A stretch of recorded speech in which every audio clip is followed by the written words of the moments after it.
basketball on 95.3 The Peak.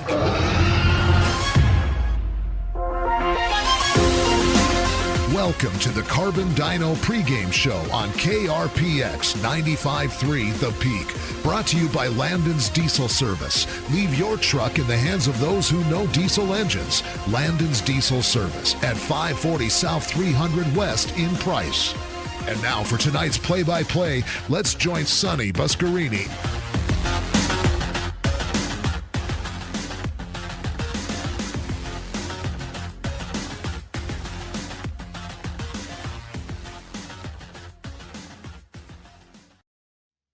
Welcome to Carbon Dino Basketball here on 95.3 The Peak. This is where the Dinos play. Aiden Mortensen alongside you for tonight's contest. Soon to be joined here in the Sutherland's broadcast booth by Quade Henry. And welcome to the Landon's Diesel Service pregame shows tonight. We have a good one for you as we watch round two of the rivalry showdown between the Carbon Dinos and the Emery Spartans.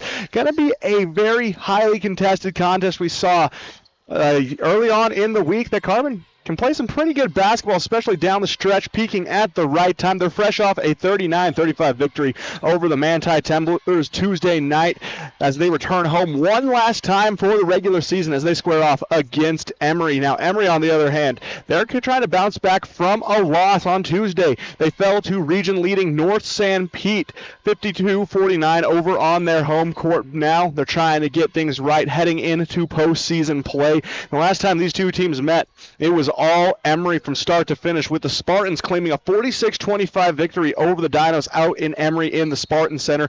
Now, this was in part due to a spectacular game in the paint by Emery center Aaliyah Callie. She poured in 19 points that night, along with 5 rebounds in the winning effort. Now, for the Dinos, a bulk of their action comes up on break, set up by an aggressive full-court press defense. For those of you who are watching over on our YouTube stream on Castle Country Radio Carbon, you're getting a quick peek of that action right now. They love to pressure the ball handler full court non-stop. They want to make sure that they make every basket a dogfight to try and get in, but they do average about 10.9 steals a night. However, offensively, sometimes they get a little too excited following those steals and turn the ball right over. They've gotten it under control as the season has progressed, but still, they're averaging about 16 turnovers per game. Now, for the Dinos senior, Bailey Johnson, she paces them, leading the team in scoring at 8.1 points per game, and she can do just a little bit of everything. She scores on the inside. She scores on the outside from the mid-range. She can take over when she feels like it. She also is no slouch on defense or when she tries to grab the board. So, Bailey, one of the 3 seniors we will be honoring tonight as a part of senior night, a very key part of what the Dinos are trying to do on offense. Right behind her, they have the sophomore sensation, Malia Smith. Now, we know Malia from her action and success over on the soccer field, but now taking her talents to the hardwood, and we've talked about it before here. They're very similar games that are being played time and time again. Lots of similar concepts, reading the passing lanes, trying to make the right moves on the ball defensively, cutting off passing lanes. It's just a very similar game, and Malia reads it very well, so she got the mind for the game, man. This season, the points have started falling for her as well. She puts up 6.1 a night, and then rounding out the trio of leading scorers for the Carbon Dinos. You look to the second senior of this trio on the Dino squad, Harley Hopes. She contributes 4.2 points per game along with 5 rebounds per game, so she's going to be a pretty big focus for the Spartans tonight, as she is going to have to battle down low in the paint against Aaliyah Callie. Then you also look at the likes of Emma Bowman, the senior, averaging 2.7 points a night. She may not have the most impact on the offensive side of things. However, she is a defensive menace. She's a great point of attack defender, especially alongside the perimeter. She is able to really put the clamps on any opposing ball handler. So going to be a tough one to try and stop for the Spartans. I guess I should say a tough one to try and get around. 3 seniors here tonight as we go into this rivalry showdown. Bowman, Smith, and Hopes all to be honored in pregame ceremonies to kick off senior night here in the Dino Den. The house slowly starting to pack up as we prepare for a showdown against the Emery Spartans. Speaking of the Spartans, we'll look at what they're trying to do. Their offense flows a lot faster than what we see from the Dinos, who tend to run more of a grit and grind kind of pace. They do a lot to try and keep this thing flowing. They try and push the pace at any given point. They put up 51 points per night, but the defense comes in as well. They only allow 42.5.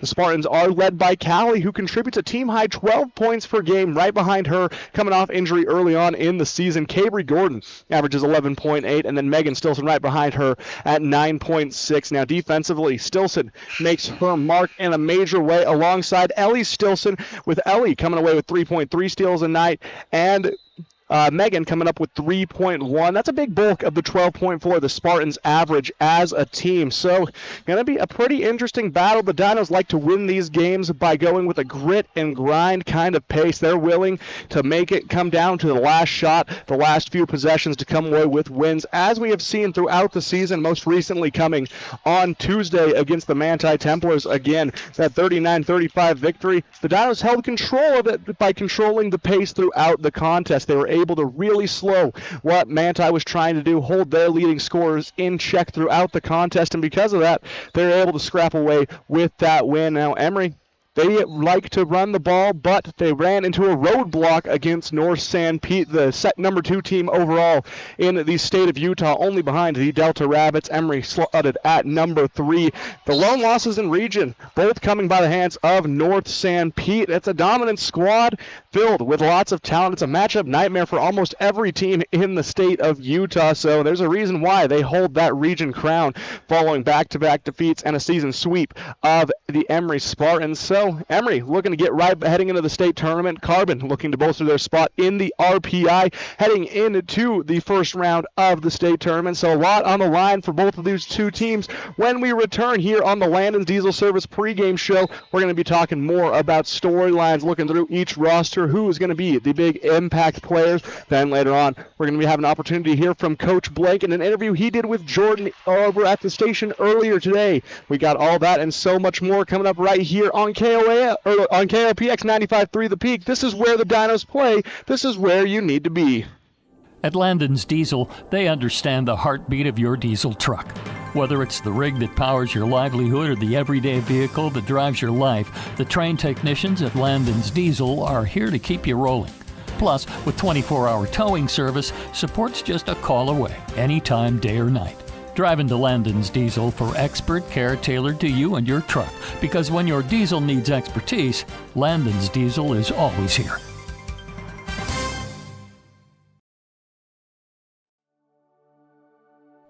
At A Perfect Smile, they specialize in transforming your smile with precision and care. From porcelain veneers and dental implants to orthodontics, crowns, and bridges, their expertise covers every aspect of general and cosmetic dentistry. Dr. Jackson and his team are here to address even the most challenging dental concerns, helping you achieve a smile you'll love. Ready for a smile makeover? Call A Perfect Smile today, 637-2100, to schedule an appointment.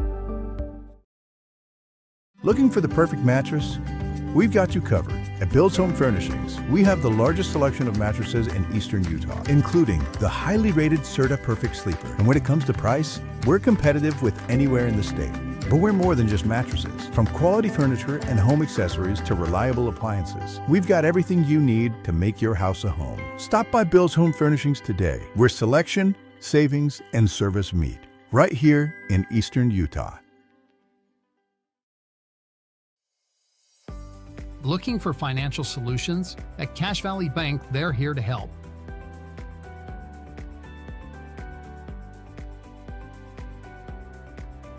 Whether you need commercial loans, mortgages, or expert financial advising, they've got you covered. Visit them today on the corner of First West and Main Street. Cache Valley Bank, your partner in financial success. Equal housing lender, member FDIC. When your comfort is on the line, trust the experts who care. At Air Temp Heating and Cooling, we've been dedicated to keeping Castle Country cozy since 1999. Our certified technicians are ready with 24/7 emergency service and the latest knowledge in heating and cooling technology. As a proud Bryant authorized dealer, we'll do whatever it takes to ensure your home or business stays comfortable year-round. Call Air Temp Heating and Cooling today at 637-4468.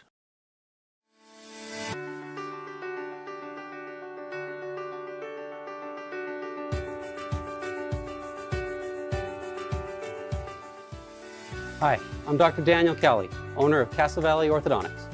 What's keeping you from having a perfect smile? We understand what you want from a local orthodontist. And here at Castle Valley Orthodontics, you'll be treated like family. Call Castle Valley Orthodontics at 637-2222 for a free consultation. At Castle Country Vet, they believe every pet deserves a touch of love and expert care. You can trust Dr. Harmer and Dr. Kelly. They're not just veterinarians, but passionate pet lovers, dedicated to nurturing your furry friends like family. From routine checkups to emergency interventions, you and your pet will experience compassionate, professional care every step of the way. Let Castle Country Vet help your pets lead the happiest, healthiest lives. Call Castle Country Vet today, 637-5797, because love is a four-legged word. At Landon's Diesel, they understand the heartbeat of your diesel truck. Whether it's the rig that powers your livelihood or the everyday vehicle that drives your life, the trained technicians at Landon's Diesel are here to keep you rolling. Plus, with 24-hour towing service, support's just a call away, anytime, day or night. Drive into Landon's Diesel for expert care tailored to you and your truck, because when your diesel needs expertise, Landon's Diesel is always here.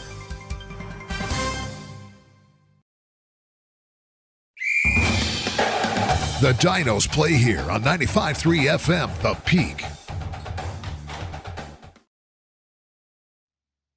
Welcome back into the Landon's Diesel Service pregame show here on 95.3 The Peak. This is where the Dinos play. Joining me now in the Sutherland's broadcast booth, we are joined by Quade Henry. Quade, pleasure to be here with you today. Thanks for taking the time. Yeah, thanks for having me.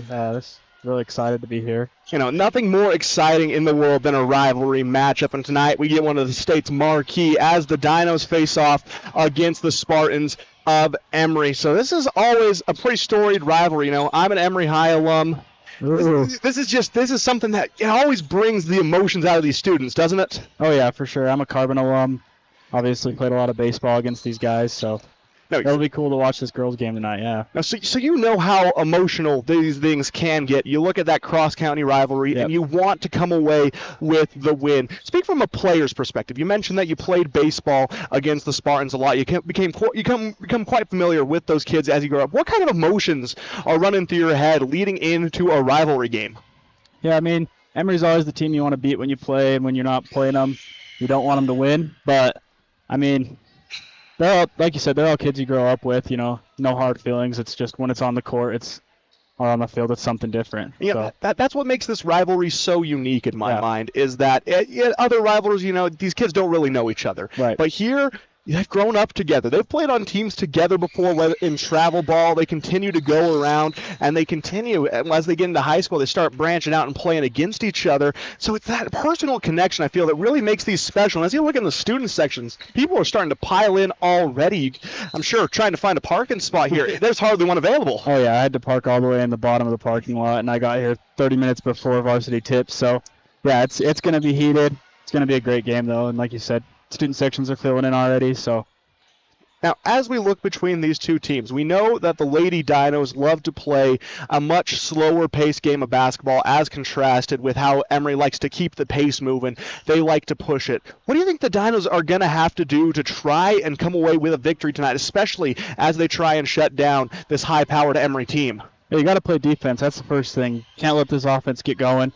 You got to play your basketball, though. If you want to move slow, you got to move slow. Don't let them speed you up. Play your basketball, play good defense, and the offense will follow. Now, and that's exactly what the Dinos like to do. They like to control the pace of these games, whether it be through that slower-paced half-court offense or through that trap that they really love to employ. The trap is always one of the best ways to try and dictate the pace of a ball game, and both of these two teams really love to throw it out there.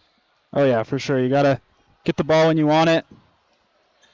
Yeah, and another thing that adds another bit of a wrinkle into this game, outside of just the rivalry factor, for the Lady Dinos, this is senior night, as again we're honoring the likes of Emma Bowman, Bailey Johnson, and Harley Hopes. These are three players who have grown up in this program, now playing their last home game here in the Dino Den. Having been in that spot recently, having to go through a senior night, what goes through your head as you take the field, take the court, getting ready for a senior showdown like this? Yeah, it definitely means more on senior night. You want to put up your best show for the last time in front of your home fans, and that's what these girls are trying to do tonight. So put up the best show and obviously it's pretty special playing Emery as your senior night game. Try to beat them on your home court. That's pretty cool. No, you can't go wrong with that. It's always so much fun when these two teams take the court. Now, I've always felt like on senior night, once you get past that initial ceremony at the start of the game, you have to put that all behind you. You have to go out there. You need to clear your mind. You can't let that dwindle as you go into this game, because then you get all caught up in all the emotions of it, and you're maybe not going to play your best game. Do you have a similar line of thinking, or do you think I'm off on this today? No, I agree. I didn't do that. I kept the emotions in there, and I went 0 for 4 with 4 strikeouts on my senior night. So, yeah, you definitely want to put it all aside. It's still a game. It's just another game. So, yeah, put all those emotions aside and keep playing. It's the game you've always played. Play one more time here in front of your home fans. And for both of these two teams right now, pretty much knocked out of region title contention. Emery falling twice to the region leader in North St. Pete, who currently is undefeated in Region 13 play. But the Dinos, 9-13 on the season. They sit at 3-4 in region play. That's good for third, right behind those top two teams. So maybe not a region championship on the line tonight, but of course, with the state playoffs right around the corner, you're playing for that ever important RPI, trying to get the best ranking possible to set yourself up for success, because you don't want to be making those overly long road trips, and you definitely don't want to be playing some of those top teams, especially when you're looking at the likes of North St. Pete and Emery, two teams you've become very familiar with throughout the region slate. Oh yeah, major state implications here for the Dinos tonight. You gotta win this game. Like you said, you don't want to travel far. You don't want to have those long days on the state roads, especially home games. Away is not going to be fun. So big implications for the Dinos tonight. Now, we've talked about what Carbon needs to do. They need to control the pace. They need to make sure that Emery is playing at the speed they like. Let's flip it to the other side. If you're the Emery Spartans, you have that fast-paced offense. Yeah. You have several players who can shoot from beyond the arc. You also have Aaliyah Cali down low who can get the job done in the paint. What are you going to have to do to get the Dinos off their game and come away with a convincing victory? Do what you did last time. Push the ball. Make this Dinos defense play on their toes. And just score the ball. Play fast, play like you like to play, and it's going to work in your favor. Yeah, one of the matchups that I always look at when these two teams hit the court is going to be that of Aaliyah Cali, the junior for Emery, and the senior for Carbon, Harley Hopes. Those are two of the best centers we see in Region 13 play. Both of them have taken over games at points, put up points with ease, grabbed all the rebounds for themselves. It feels like tonight that's going to be another matchup we're going to try and look for. Kind of a throwback to a different era of basketball, that big against big clash. Yeah, it's going to be important. Whoever has the better big tonight has the edge, I think. Try to get it to your big, and hopefully they win in the paint. Yeah, that's going to be probably the biggest factor in my mind. That, and of course, limiting turnovers. It's so important to take care of the ball down the stretch. Even early on, you need to be on your A game throughout. You can't give any easy baskets to your rival, especially. Yeah. Oh yeah, Dino's turning it over 16 times a game. You got to try to keep those numbers down. Keep the ball on your side of the court, and that's the recipe for success either way. Well, we're going to take a quick break here on the Landon's Diesel Service pregame show. When we come back, we're going to hear from head coach Jordan Blank of the Carbon Dinos. He's going to lay out what this past week has meant for the Dinos. Again, coming away with that 39-35 victory over the Manti Templars, and as well as previewing tonight's showdown and looking ahead to the state tournament. We got all that and more coming up right here on the Landon's Diesel Service pregame show. You're listening to 95.3 The Peak. This is where the Dinos play.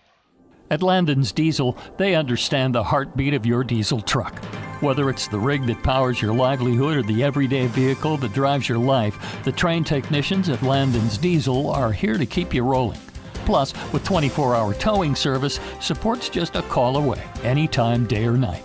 Drive into Landon's Diesel for expert care tailored to you and your truck, because when your diesel needs expertise, Landon's Diesel is always here. Discover peace of mind with Don's Hometown Insurance, now even closer to home at their new location, 58 West Main Street in Price. Connect directly with friendly agents ready to tailor a package just for you. Imagine bundling your home, auto, and life insurance, simplifying your life while maximizing your savings. Experience personalized service designed to protect what matters most to you. Visit Don's Hometown Insurance today and feel the difference. Show your school spirit and support local high schools with the new Eastern Utah Community Credit Union debit and credit cards. Featuring designs for Carbon, Emery, and Grand High School, these cards let you carry a piece of your school's pride wherever you go. Plus, to make purchasing easier, Eastern Utah Community Credit Union has added the convenience of tap to pay and compatibility with major mobile wallets. Pick up your School Spirit card today at any of the Eastern Utah Community Credit Union branches. Hey there, food lovers. It's Bill Hicks from Farlano's Cafe, your new favorite spot for breakfast, lunch, and dinner. Whether you're craving a hearty omelet, a fresh salad, our golden curly fries, or our mouth-watering pastas, we've got you covered. And we're open 7 days a week. So come on down to Farlano's Cafe, where every meal is a celebration. Remember, it's where the locals eat. Visit us at Farlano's, where great food and great company come together. See you soon. I was hoping to talk to someone about updating my insurance policy. I am able to understand complete sentences. That was a complete sentence? I didn't understand that. Or can I just talk to a person? No one talks to humans anymore. Sometimes humans are just more helpful. I hear you. Why don't we review your coverage with a super check? Farm Bureau Financial Services. It's your future. Let's protect it. Contact Farm Bureau agent Jill Jensen in Price today. You see your friends with their new travel trailers, four-wheelers, and side-by-sides. They're living the dream, right? Well, it doesn't just have to be a dream. You can start living that same dream life today by starting your new career with GMS Mine Repair and Maintenance. GMS is hiring mechanics, electricians, fabricators, experienced and inexperienced miners. They offer high starting wages, benefits, a 401k, and vacation pay. Local jobs are available. Apply today. Email your resume to kbarker@gmsminerepair.com. The dream can be yours with GMS Mine Repair. At Landon's Diesel, they understand the heartbeat of your diesel truck. Whether it's the rig that powers your livelihood or the everyday vehicle that drives your life, the trained technicians at Landon's Diesel are here to keep you rolling.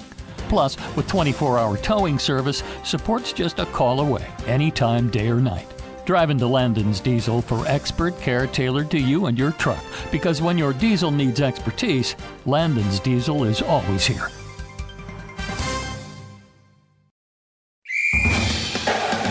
Carbon Dino basketball continues on 95.3 The Peak. 95.3 The Peak. This is where the Dinos play. Welcome back into the Landon's Diesel Service pregame show. Aiden Mortensen joined in the booth by Quade Henry, and we are getting ready for rivalry round 2 between the Carbon Dinos and the Emery Spartans. We're going to jump now to an interview Jordan was able to do earlier today with the head coach of the Carbon Dinos, Jordan Blank. We jump now to that interview in full. Coach, it's always a pleasure to get you on. I appreciate you taking out the time again today. Hey, I appreciate it. Thanks for all you do. It's always a pleasure, Coach, to chat with you and talk about the team. And as I mentioned, before going into tonight's game, the girls did pick up a hard-fought win against Manti earlier this week. And I know it's just all part of that process, right? That victory did kind of solidify that number 3 spot for you guys in region. It's a nice win. That's a great win. Oh, it's huge, and that's something our girls need to realize is, any region win is a big win, and for us to take third, I think we're voted to take fourth, and so to be one step better than what everybody thought we'd be, we're going to take that and run with it. So, is it as simple as saying, Coach? Is it as simple as saying that you guys have struggled just to put 4 quarters together? And the reason I ask this question is because it seemed like you put 4 quarters together in the win against Manti, but if we go back to the game against North St. Pete, that's the number 2 team in the state. You guys are right there with them going into halftime, and it was really the third quarter that proved to be the difference. And I think there's several occasions where we can look at one quarter literally being the difference in the game. Oh, and that's been, you look at a lot of our losses, and that's what it's come down to, has just been one bad quarter. And so the nice thing is sports psychology plays such a big role now, and athletes, and we've been lucky enough to have a sports psychologist come and talk to our girls once a month. And so our biggest thing this last one is how do we get back to that rhythm? And so, even as us as coaches, are we throwing too much at them at halftime? Like, hey, let's look at this, let's do this. Like, maybe, we've got to take a step back and just say, okay, let's just focus on this one thing and let's do it extremely well. And so, but at the same time, our girls, we talked a lot about it, but you've got 90 seconds to get back into that rhythm that we had the first half, and how do you find that, and how do you get back to that? And so that's something we need to practice and continue to do, and hopefully that'll get us to where we can play 4 whole quarters, because if we do that, we're going to be really scary. How happy are you with the progress now that we're here at the final game of the regular season? Honestly, I'm thrilled with it, and the nice thing is we're still young, and so you're always going to see progress, but it's not like, I'm losing 6 seniors or this or that. I've got 3 really hardworking seniors, and they've done a great job, but at the same time, I've got freshmen coming off the bench, sophomores coming off the bench, starting a few of them, and then juniors coming off the bench. So it's really exciting to say, okay, like, you get a whole nother year or 2 or 3 years of experience to continue to grow and get better. And so the future looks bright for us, which is exciting, but at the same time, like, momentum-wise, growth-wise, our girls are starting to peak at the right time. And so if we can do that, anything's possible with this team. And I keep telling them, like, why not us? Like, 3A's wide open. Let's run the table. Why not us? I think if you go back to last season and you look at how you guys peaked right towards the end, right? I mean, it's a reference point. There's no question, because you guys certainly started playing your best basketball mid to early February. Mm-hmm. And that's the nice thing with basketball is, as long as you're playing really well, come state championship time, those types of things, like, good things are going to happen. And so we just got to do a better job at not digging ourselves in a big hole and try and get home playoff games, things like that. But as of right now, I like where we sit, and I think having a rivalry game to end your regular season, I think that can be a big momentum boost for us as a team also. One more note, Coach, before we move on to tonight's game. We go back and we take a look at Manti and the way you guys were able to score the basketball. Had one player reach double figures, but then it was well balanced throughout. There are a couple of players that I think we probably should talk about. If it's Chrissy, if it's Malia, if it's Taylor. I mean, these girls have really played some solid basketball, and you had a balanced effort in that game against Manti. Oh, absolutely, and that was the first thing we had to tell our girls coming in after that win in the locker room was, that's a great team win. Like, our bench came in and was energetic. Chrissy gave us a huge jump. Like, kudos for her. Like, that was a great game for her. Malia, I thought she played one of her better games, and she was in control, didn't turn the ball over as much.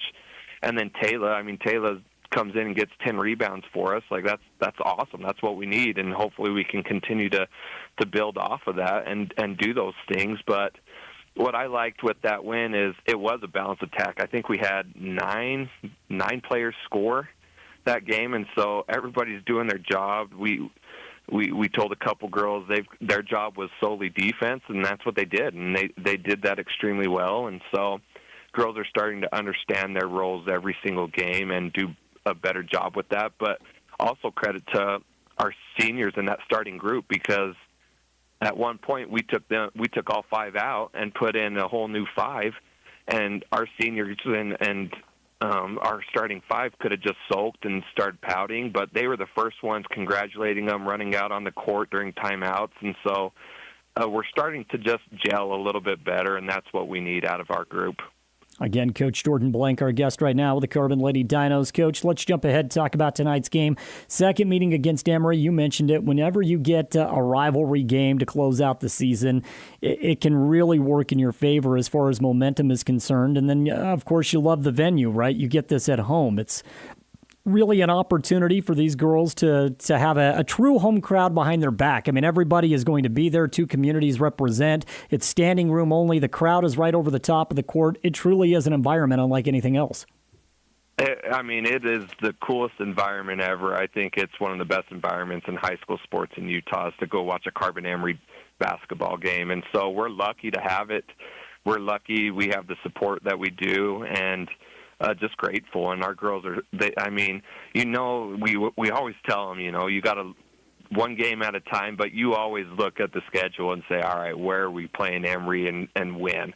And so they're excited for it. It's a big senior night for our girls. And so I just kind of remind them, what happened last year too. I mean, we went to Emery last year, got our butts whooped, and then they had to come to our place. And it's a hard place to play at Carbon High when it's jam-packed, standing room only. And so our girls are ready for that. But at the same time, I think the biggest thing is we got to still focus in and just play one possession at a time.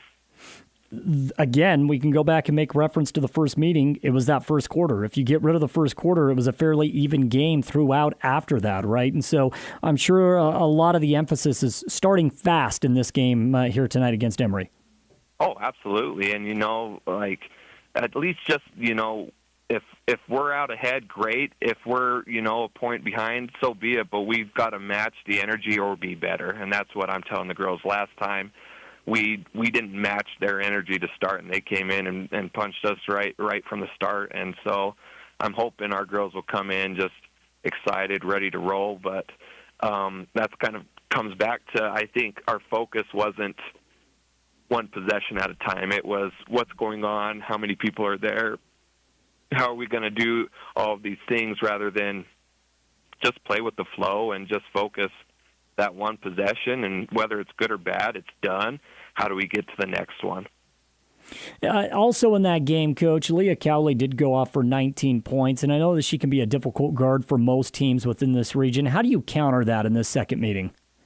Well, and this is the hard thing is she played JV, and so we're thinking, okay, we had a good idea of how to guard her. She didn't have 19 in the JV game, and so we're like, okay, we know how to guard her. And then all of a sudden she just goes off, and so kudos to her. That was a way to bounce back and have another game right there. And so the thing is we just have to give her different looks, different bodies on her, and just a different feel all the time. And that's one way we can kind of disrupt her and do that. But I think defensively, I think we throw different defenses at them all the time and just get them not comfortable at all to the point where they're always guessing what we're going to be in.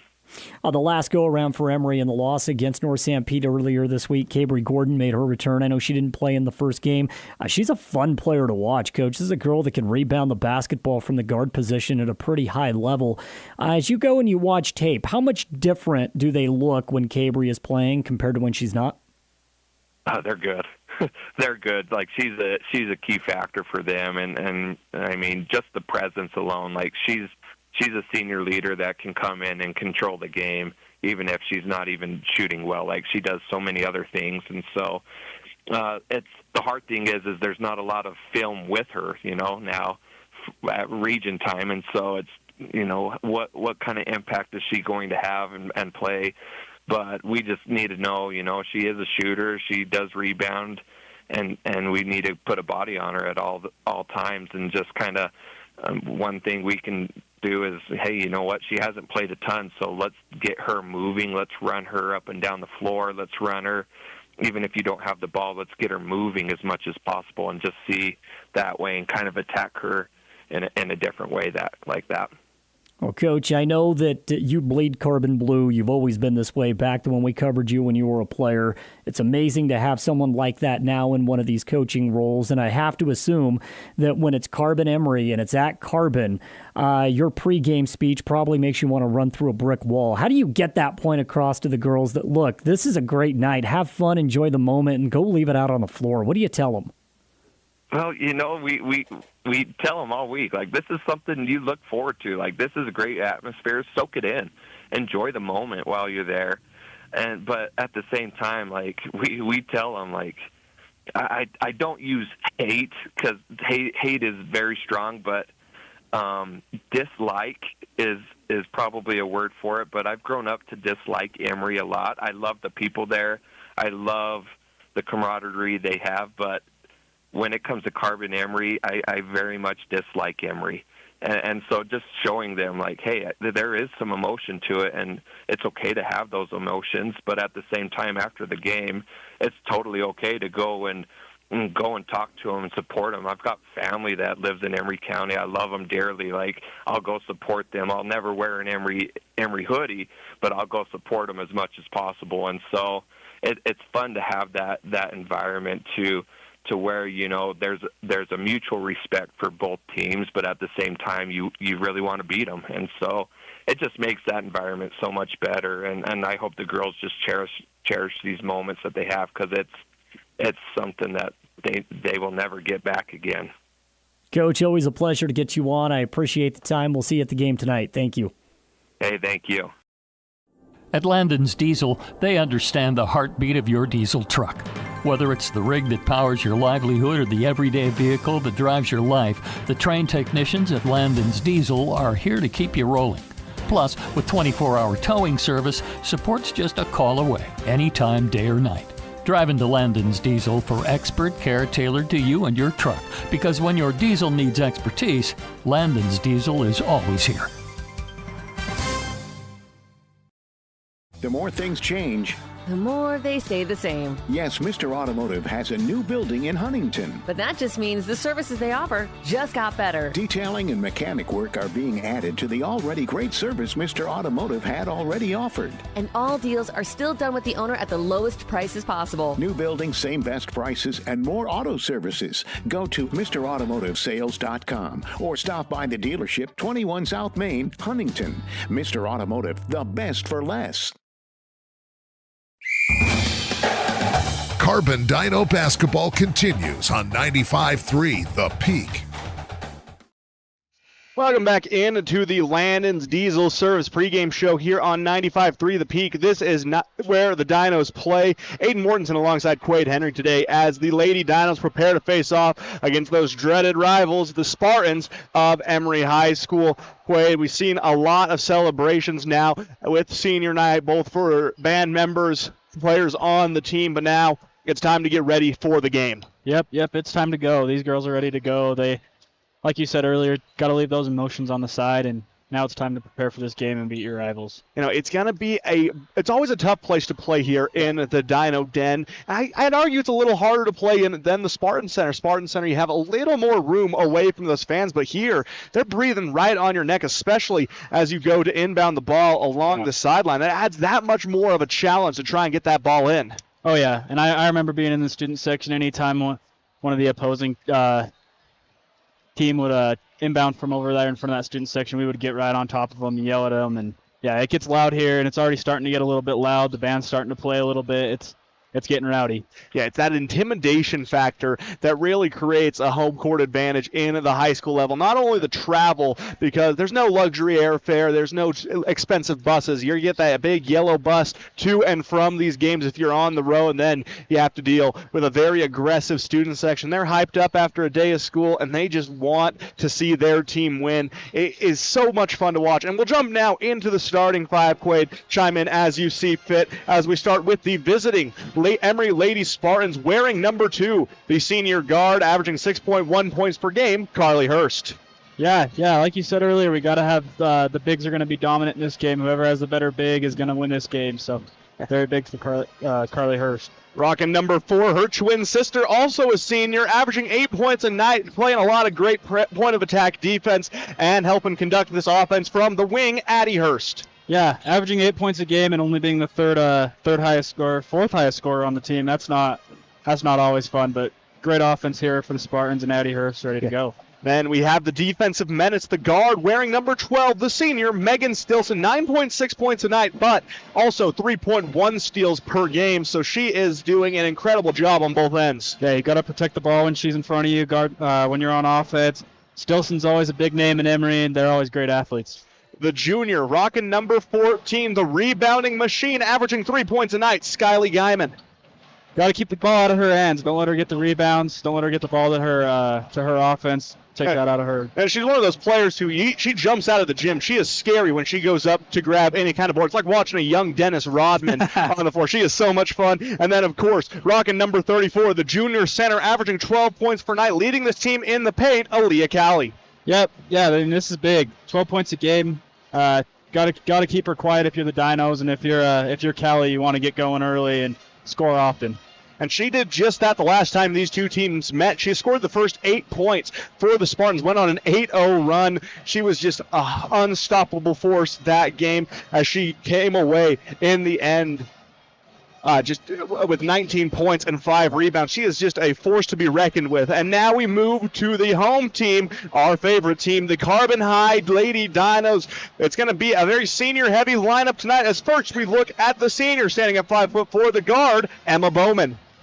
Yeah, another senior here, one of the 3 seniors here on the team. You got to only averaging 2.7 a game, but this is the game when you want to go out and put up your career high. Yeah, and then a change in age, going from senior to freshman, rocking number 12 and averaging 3.5 points a night. You got the guard forward, Taylor Orth. Yep.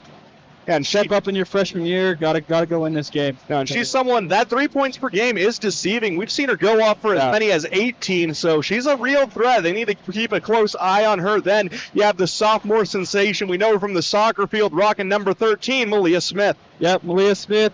Great guard on this team. Got to keep her quiet for the Spartans. And another one of those seniors rocking number 14, the point guard who gets this offense going, leading the team at 8.1 points a night, Bailey Johnson. Yeah, like you said, she's leading the team here in points for the Dinos. Senior night. Could see a big game out of Bailey Johnson. And then rounding out that starting 5, down low in the painted area, the power forward center senior, rocking number 22, Harley Hopes. Yeah, Harley Hopes, like you were saying earlier, we got to get those bigs going. Harley Hopes hoping to get going here early. And as we get ready for the anthem, we'll take a quick break here on 95.3 The Peak. And when we come back, it's going to be time for tip-off here on Carbon High Basketball right here on 95.3 The Peak. This is where the Dinos play. You're listening to the Landon's Diesel Service pregame show. At Landon's Diesel, they understand the heartbeat of your diesel truck.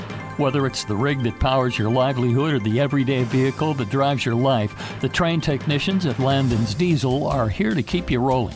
Plus, with 24-hour towing service, support's just a call away, anytime, day or night. Drive into Landon's Diesel for expert care tailored to you and your truck, because when your diesel needs expertise, Landon's Diesel is always here. Imagine a smooth, hassle-free journey to the front door of your new home with the Driggs Mortgage Team guiding you every step of the way. Hi, this is Greg Driggs. Our seasoned experts understand the ins and outs of home financing and refinancing. Come visit us at our new permanent address, 8 East Main in Price, where we plan to be a staple for years to come. Start your journey today. Call 801-427-3577. The Driggs Mortgage Team, NMLS number 272076, Equal Housing Opportunity. Driggs Mortgage Team is a DBA of Premier Mortgage Resources, LLC, NMLS 1169. At Oliver Law, we specialize in criminal defense and DUI. Everyone needs to know their rights. Let us guide you through the criminal justice minefield. At Oliver Law, we still believe in innocent until proven guilty.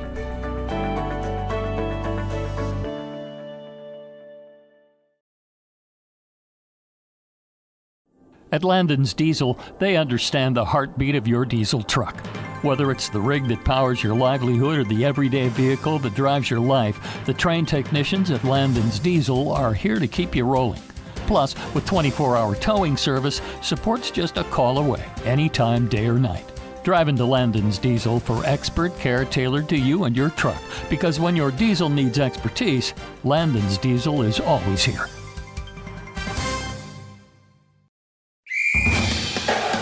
You're listening to Carbon Dino Basketball on the Peak, KRPX 95.3 FM.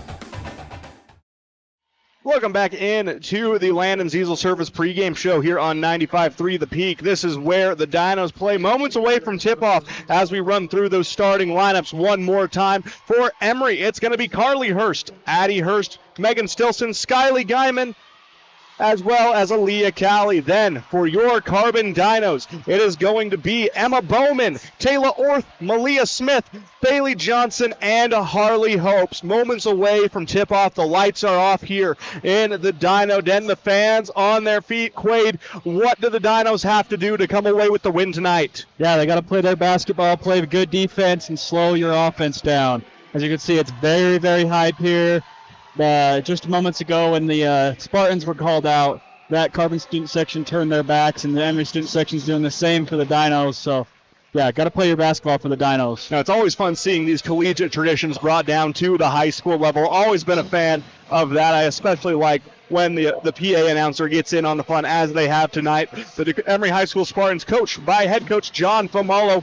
for the Carbon Dinos. Jordan Blank, in his second year, will look to lead this squad to another year, splitting the season series with Emery 1-1. Very similar trend last year. They went over to Emery in region play, and they lost pretty handily, but they come here, play at Carbon, and they come away with the win. There's just something special about this place that makes it that much harder to play in. Yeah. I mean, obviously you want to go 2-0 against these teams. If you're Emery, you want to beat the Dinos twice and vice versa, but 1-1's not bad, so that's what the Dinos are trying to do here tonight. The Lady Dinos will be going right to left on your radio dial, wearing their white uniforms with the blue numbers. Emery in their all-black kits with the white the yellow outlines. Jumping for Emery will be Callie. For the Dinos, Hopes toes the line. Official getting confirmation from the side judges, gets the nod, and we are up and ready for basketball. Official blows his whistle up.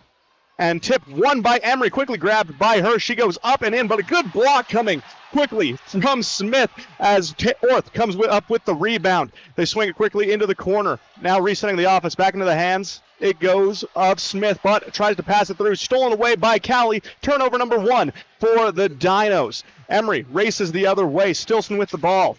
Back and forth she passes. Now dribbling to the right wing. Moving all around the place. They get it down low to Callie on the low block. Surveys around. Has heads-up defense by Hopes. Kicks out to Hurst in the left corner. Back around they go. Hurst receives the pass again, and she'll drain the three. My goodness. Didn't even move the net on that shot as Emery breaks out their full-court press. Up 3-0 early on. A great shot there from the Lady Spartans. And Smith drives in, tries to answer back, but Callie goes straight up and blocks it back down to earth. Emery gets the rebound. They'll go the other way, looking for another point. They get down low into Callie in the painted area. She'll put up the fader. Hopes good defense in her face. Will not fall. Rebound goes to the Lady Dinos. Bowman dribbles down the floor. Ball poked away right behind her. Luckily for the Dinos, rolls right out of bounds. Spartans are playing their offense here. If you're the Dinos, you want to slow the pace of the game. Spartans are obviously off to a 3-0 lead. Want to slow that game down if you are the Dinos offense. Yeah, right now dictating the pace as Smith gets the ball and dribbles to the left wing, extended before swinging to Johnson in the left corner. Back to Smith she goes. Cross-court pass finds Bowman in the right corner. A shot fake before dribbling along the baseline, forced to retreat. Facing heavy pressure, looking for an outlet. Lofts it over the top, stolen away by the Spartans. Another turnover for the Dinos as Emery goes the other way. Stilson doing an excellent job already pressuring the Dinos offense as the ball goes to Hurst. Cross-court pass to Carly Hurst. Down low to Aaliyah Callie. Out to Addie. She'll take the three. Can't connect. Skips off the side iron before bouncing out of bounds. A valiant effort trying to save it by Carly Hurst, but too little too late as it goes rolling out of bounds. Yep, Dinos regain possession here as Nelson checks into the game for the Dinos. Bowen to the bench as it looks to be Smith to do the inbound duties on the sideline. That full court press in with those Spartans, you got to slow that down if you're the Dinos offense. And a near backcourt violation. Rest missed that one, but Orth gets to drive in, tries to go up with a scoop shot with the left, won't go. Rebound goes to the Spartans. They'll take it the other way. Stilson again kicks the ball over to the left corner. Carly Hurst back to Stilson. Now to Guyman on the right wing. Pass down low to Callie. They're going to call a push foul down low. We'll see if they whistle that against Hopes, and they will. That's her first personal of the game. First team foul for the Dinos. Carly Hurst to do the inbounding duty on the sea of Carbon along the baseline right underneath the basket. Surveys around, lofts to Callie, back to Hurst. She'll drive along the baseline. Lose her dribble, pass to Guyman. Guyman goes up, heavy contact, shot nearly falls off the back iron, but regardless, she's going to go to the charity stripe for two. Yep, almost an and one there. Pretty straight up and down. I didn't really see much of a foul, but I could see where they called that as well. No, it always comes down to that different angle we have up here. Having a bird's eye view as compared to being along the baseline. It's just two different worlds. Yes, for sure. Guyman rattles home the first. She's able to find her first points of the ball game. Guyman, a state champion runner, and my goodness, does she help push the pace on this team that loves to run. Oh, yeah. I mean, this team, like you said, very, very fast offense, and they're already showing their force. She misses that second free throw. And Dinos will get the rebound, go the other way. Johnson picks up her dribble near the 10-second line before passing to Nelson on the right wing. Tries to sling the bounce pass down low to Orth on the left low block, but too low and too far out of reach. Another turnover coming for the Dinos, their third on the night. Emery holds a 4-0 advantage, 5:34 and ticking here in the first quarter of play. As Stilson brings it down, gets it to Skyly Guyman in the high post. Out to Hurst. She'll take another three. This one won't fall. Rebound goes Addy. She'll have a second chance. Good rebound for the Spartans.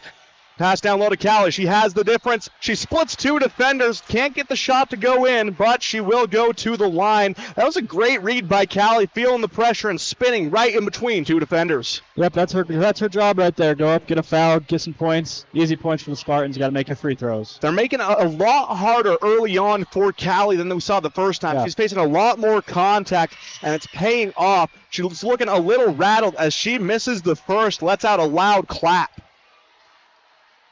So again, the scoring for Emery comes by way of Carly Hurst, who hits a three to open the game. Then Skyly Guyman splits a pair at the line. Callie looking to add to that, and she will. Gets her second shot to fall.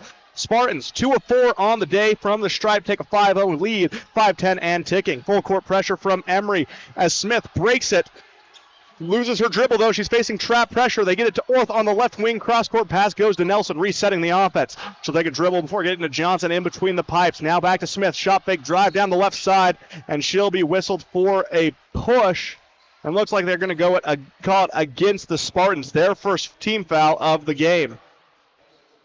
Guyman on the foul, I believe, 1-4. Yep, they will call it against Guyman. So Smith sets up on the inbound for the baseline. Gets it in quickly. They find the likes of Blythe Bradford, who's freshly checked into the game. Tries to find Orth on the right low block. Ball ripped away by Emery. Another turnover for the Lady Downs. 4 in the first 4 minutes. Cross-court pass. They find Carly Hurst. Shot fake, and she'll drive. Dump pass to Callie. Callie over two much smaller defenders. Misses. Fight for the rebound. Emery comes up with it. And my goodness, Carly Hurst, with the heart of a lion, battles through, gets her 5th point of the ball game.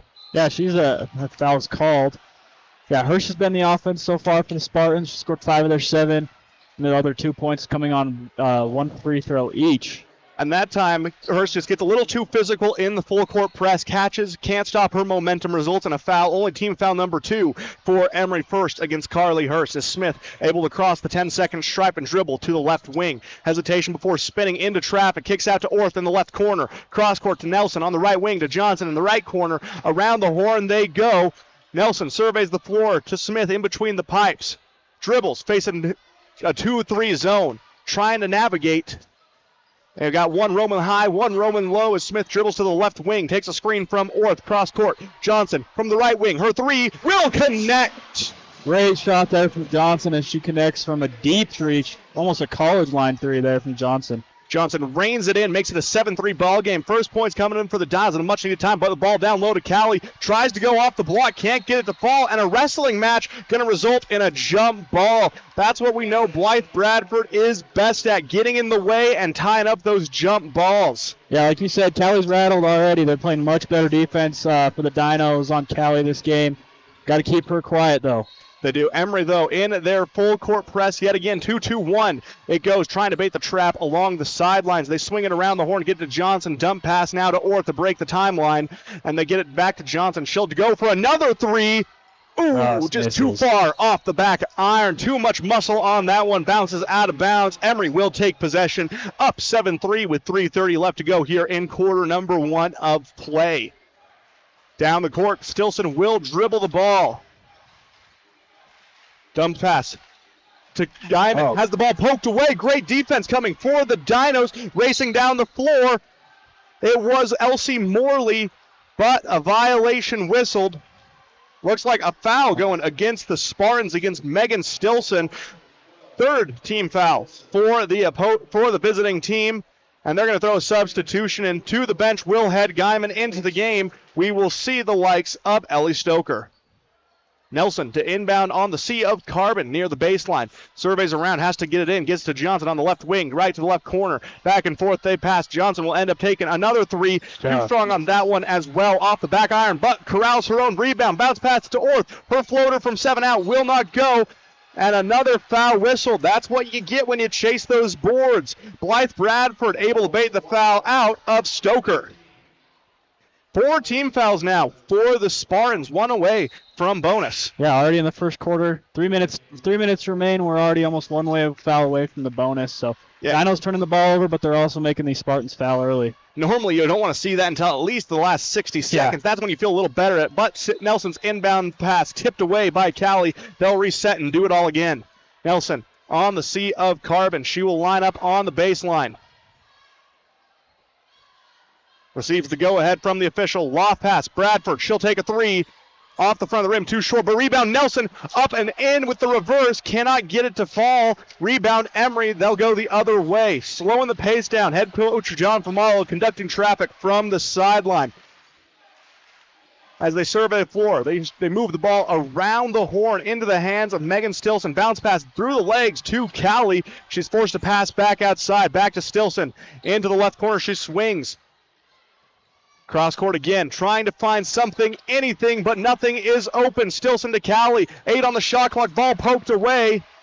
And they're going to call a grab and a hold against Blythe Bradford. That's going to be the 4th foul against the Dinos, and the students section letting the officials have it. Yeah, I thought it was a foul personally, but they're playing great defense against Callie. I'm really impressed with how these Dinos are playing, but they are. They know that Callie is the one who can help decide this game, especially if she gets going in the painted area in a game where Emery hasn't had their best performance from beyond the arc. They hit their first 3, but since then they've been held in check. Yeah. Great defense from Dinos, even though the Spartans are running at their pace. Some confusion down on the floor. And trying to get some substitutions switched in and out. To the bench heads Bradford. Into the game comes Natalie Cartwright, the sophomore. Inbounding for the Spartans. Surveys before Lofton in. Quick pass out into the corner. A sidestep 3 coming for Cabry Gordon. Rattles, won't fall. Battle for the rebound. Johnson diving for it along with a pile of Spartans. It's loose. Rebound nearly goes to Emery, but the official blows his whistle at the last second, forcing a jump ball. Possession arrow in favor of Emery still, as Gordon, again, the inbound man this go around on the end of Carbon. Gives the ball, slap, surveys, dump pass into Callie. She goes to work in the paint before passing it right off to Stilson. Her 3 won't fall. Rebound Stoker. She goes up, and she's hit hard and can't get the shot to connect, but she will have a chance at the stripe to build on this Emery lead. Right now, a 50% day from the line for the Spartans, 2 of 4. Yeah, that's a 5th team foul so far for the Dinos. That would be the first for Cartwright down in the paint, but so from here on out, regardless of which team fouls, we're going to be seeing shots at the stripe as we see Stoker connect on her first. Make it 3 of 5 on the evening for the Spartans as they're making a living from the stripe early on. To the bench heads Stilson. Back into the contest comes Carly Hurst. Stoker, few spins of the ball before taking shot number 2. Pure as well on that. She cashes it home. 2 points coming for Stoker at the stripe as Carbon easily breaks the press the other way. Dump pass. They get it down to Chrissy Jones. Her shot blocked out of bounds by Callie, but wrong place, wrong time for Carly Hirsch. Catches the deflection as she stands on the baseline. A lot of discipline there from Callie. Goes straight up and down with that block and doesn't foul. Great play there from Callie. It's always impressive to see that. Jones gets the inbound out to Johnson on the left wing. She'll take another 3. Too strong. Rattles around before falling into the hands of Emery. They'll push the pace. Going up top, they find Gordon. Wrap around pass to Hurst. Loses the ball. Scramble. Both the Dinos and the Spartans on the ground. It's like a pile-up on I-15. Right. Got to whistle a travel first. There's a travel on. They call it on the Spartans, I believe.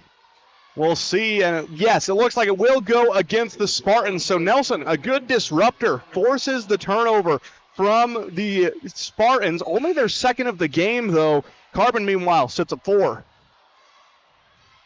Into the contest as Nelson heads to the bench. Spartan ball here. Must have been on travel on Soren Nilsson. Yeah, that's always unfortunate. It's always hard to tell who's got full possession. Coach Blank wants an explanation on the sidelines, but still Spartan ball nonetheless as they move the ball around the horn to Carly Hurst. And an official timeout. And looks like a little clock error is the story. Yeah, they didn't reset that 2:35. because if it was called a travel, Shot clock would reset. Yeah, it would reset. Right.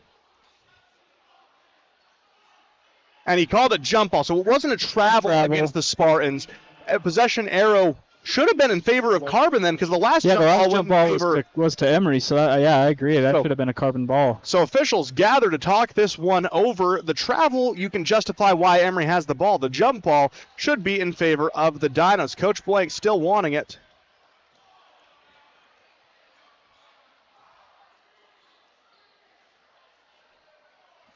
Yeah, it looks like a little confusion on the floor as they're still trying to talk it over. An extended break for both of these two teams. You can watch this game not only on 95.3 The Peak, but also on YouTube at Castle Country Radio Carbon, as well as on the KSL Sports app. Decision will stand. It will be 33 seconds on the shot clock for the Spartans. Inbound goes quickly to Ellie Stilson. Looks around, facing the 2-3 zone of the Dinos. Left to right passing, ends up back in the hands of Stilson. Kicks out to left corner to Gordon. Cross-court pass finds Carly Hirsch. She'll square up a three off the back iron. Skips away. Rebound by Emery to Guyman. Back to Gordon now in the right corner. Second chance now for the Spartans as they hand off to Guyman. Loses it off her leg. Poked away. Scramble for it. An elbow to the face. Dinos. Chaos. Get the ball. They're racing up and down the floor. Cartwright gets it to Johnson. Over to Bowman on the left wing. Back to Johnson on the right. She'll drive into the right corner. She kicks it to Cartwright. Tries to find a way, but Emery traps defensively before Johnson gets the ball on the right wing. She'll take another three. Too strong off the back iron. We've said that a lot. Just needs to settle down a little bit to get that shot to fall. Yeah, I believe Johnson's 1 for 5 behind the arc so far tonight. But she also has the only basket in this first quarter, so a low-scoring affair as Gordon drives along the baseline, goes up for the wraparound, foul whistled, but on the ground. But regardless, in the bonus, that will mean foul shots coming for Gordon. A low-scoring affair here in frame number 1. 9 threes hits the score. We look at Gordon for a chance to push it into double digits. The Spartans 3 of 5 on the day.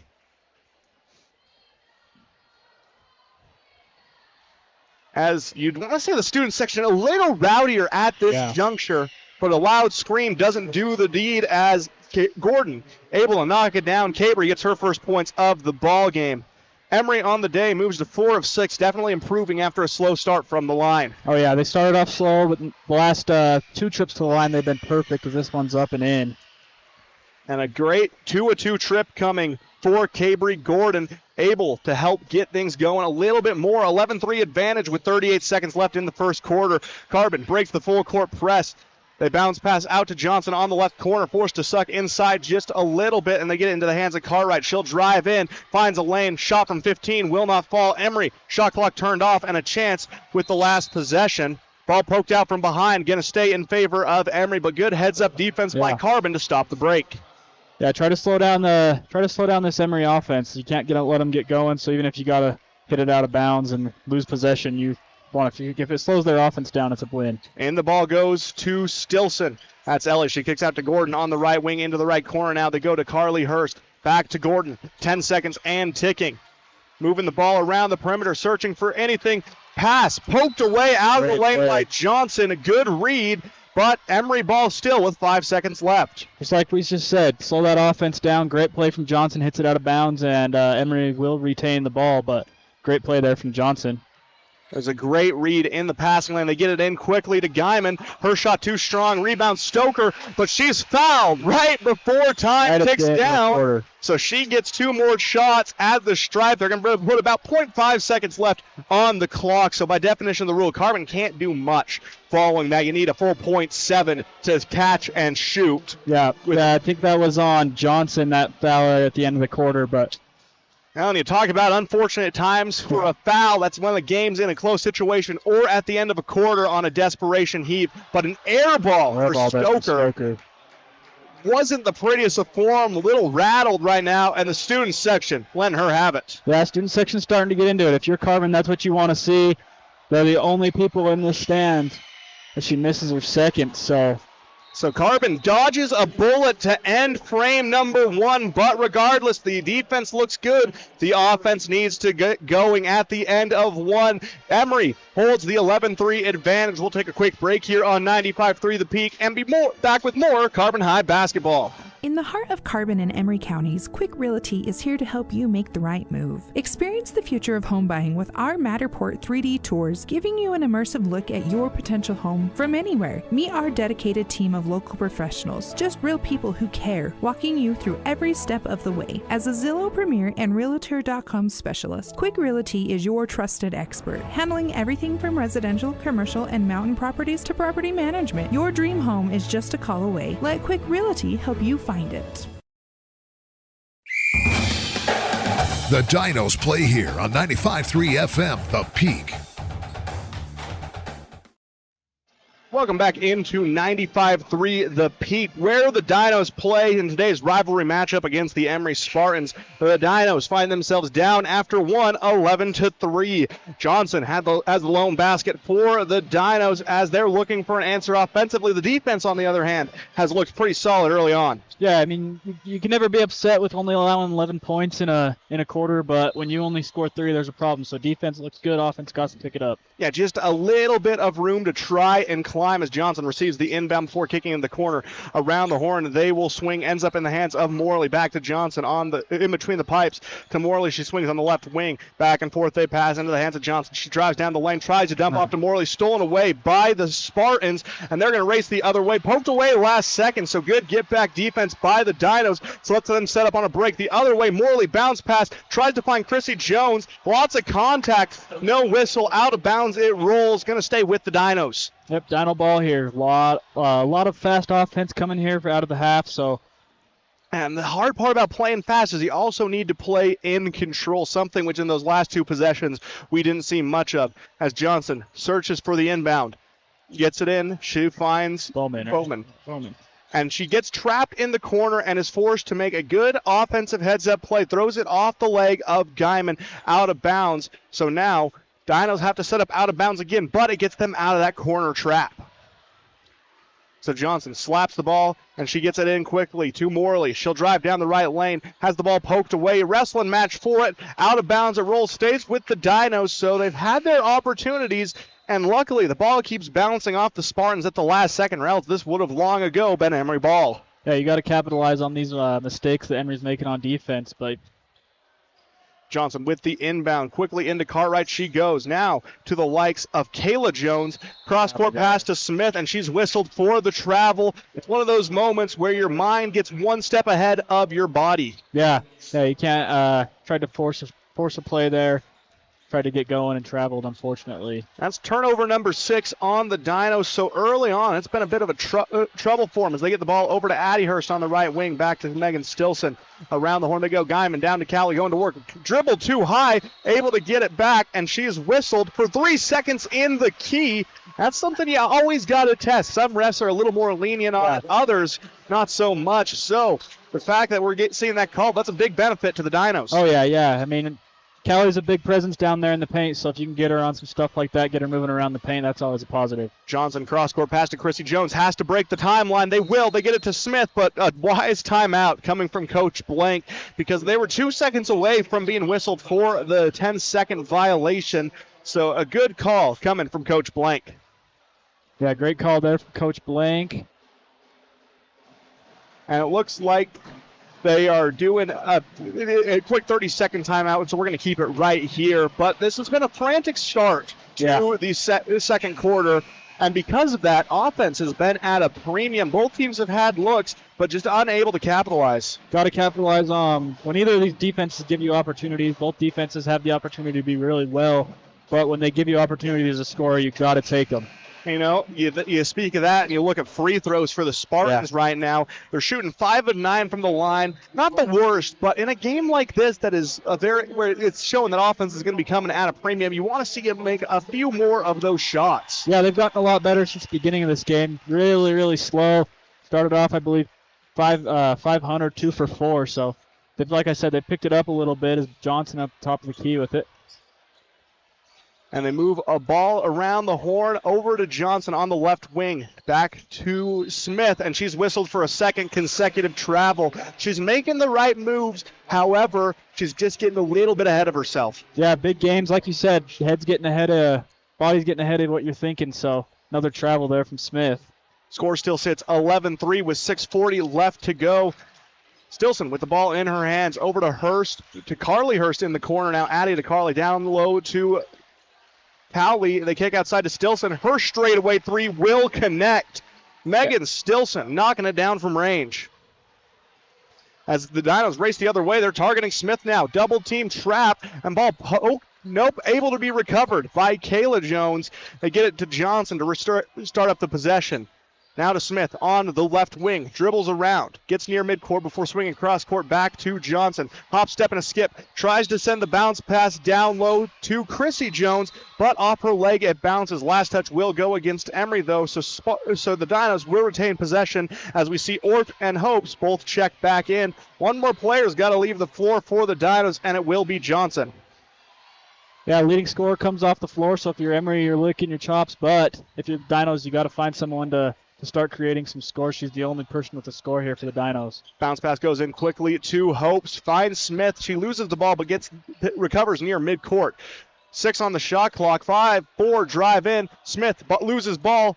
Nearly poked away. They're going to give him a fresh shot clock. They didn't know that, but rebound goes Emery. So the desperation heave coming from Smith wasn't necessary as they get the ball to Addie Hurst. She'll take a three.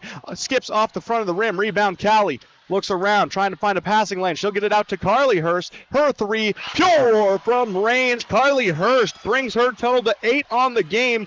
Almost half of Emery's points as they take the 17-3 lead. Yeah, great shot there from Carly Hurst.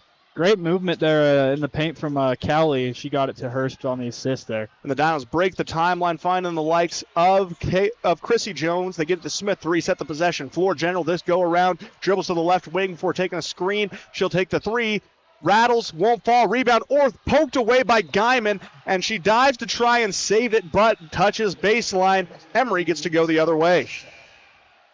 Dinos really three happy in this half, Aiden. I think that they got to start slowing it down, stop shooting threes as many, and try to get some points in the paint. Now, it's one of those mentality things where you feel like it's going to be the quickest way to cut into the deficit is if you start hitting those threes. However, if you're not hitting those threes, you need to find a quick two, something to get your rhythm built. Yeah, haven't scored obviously this so far in this second quarter.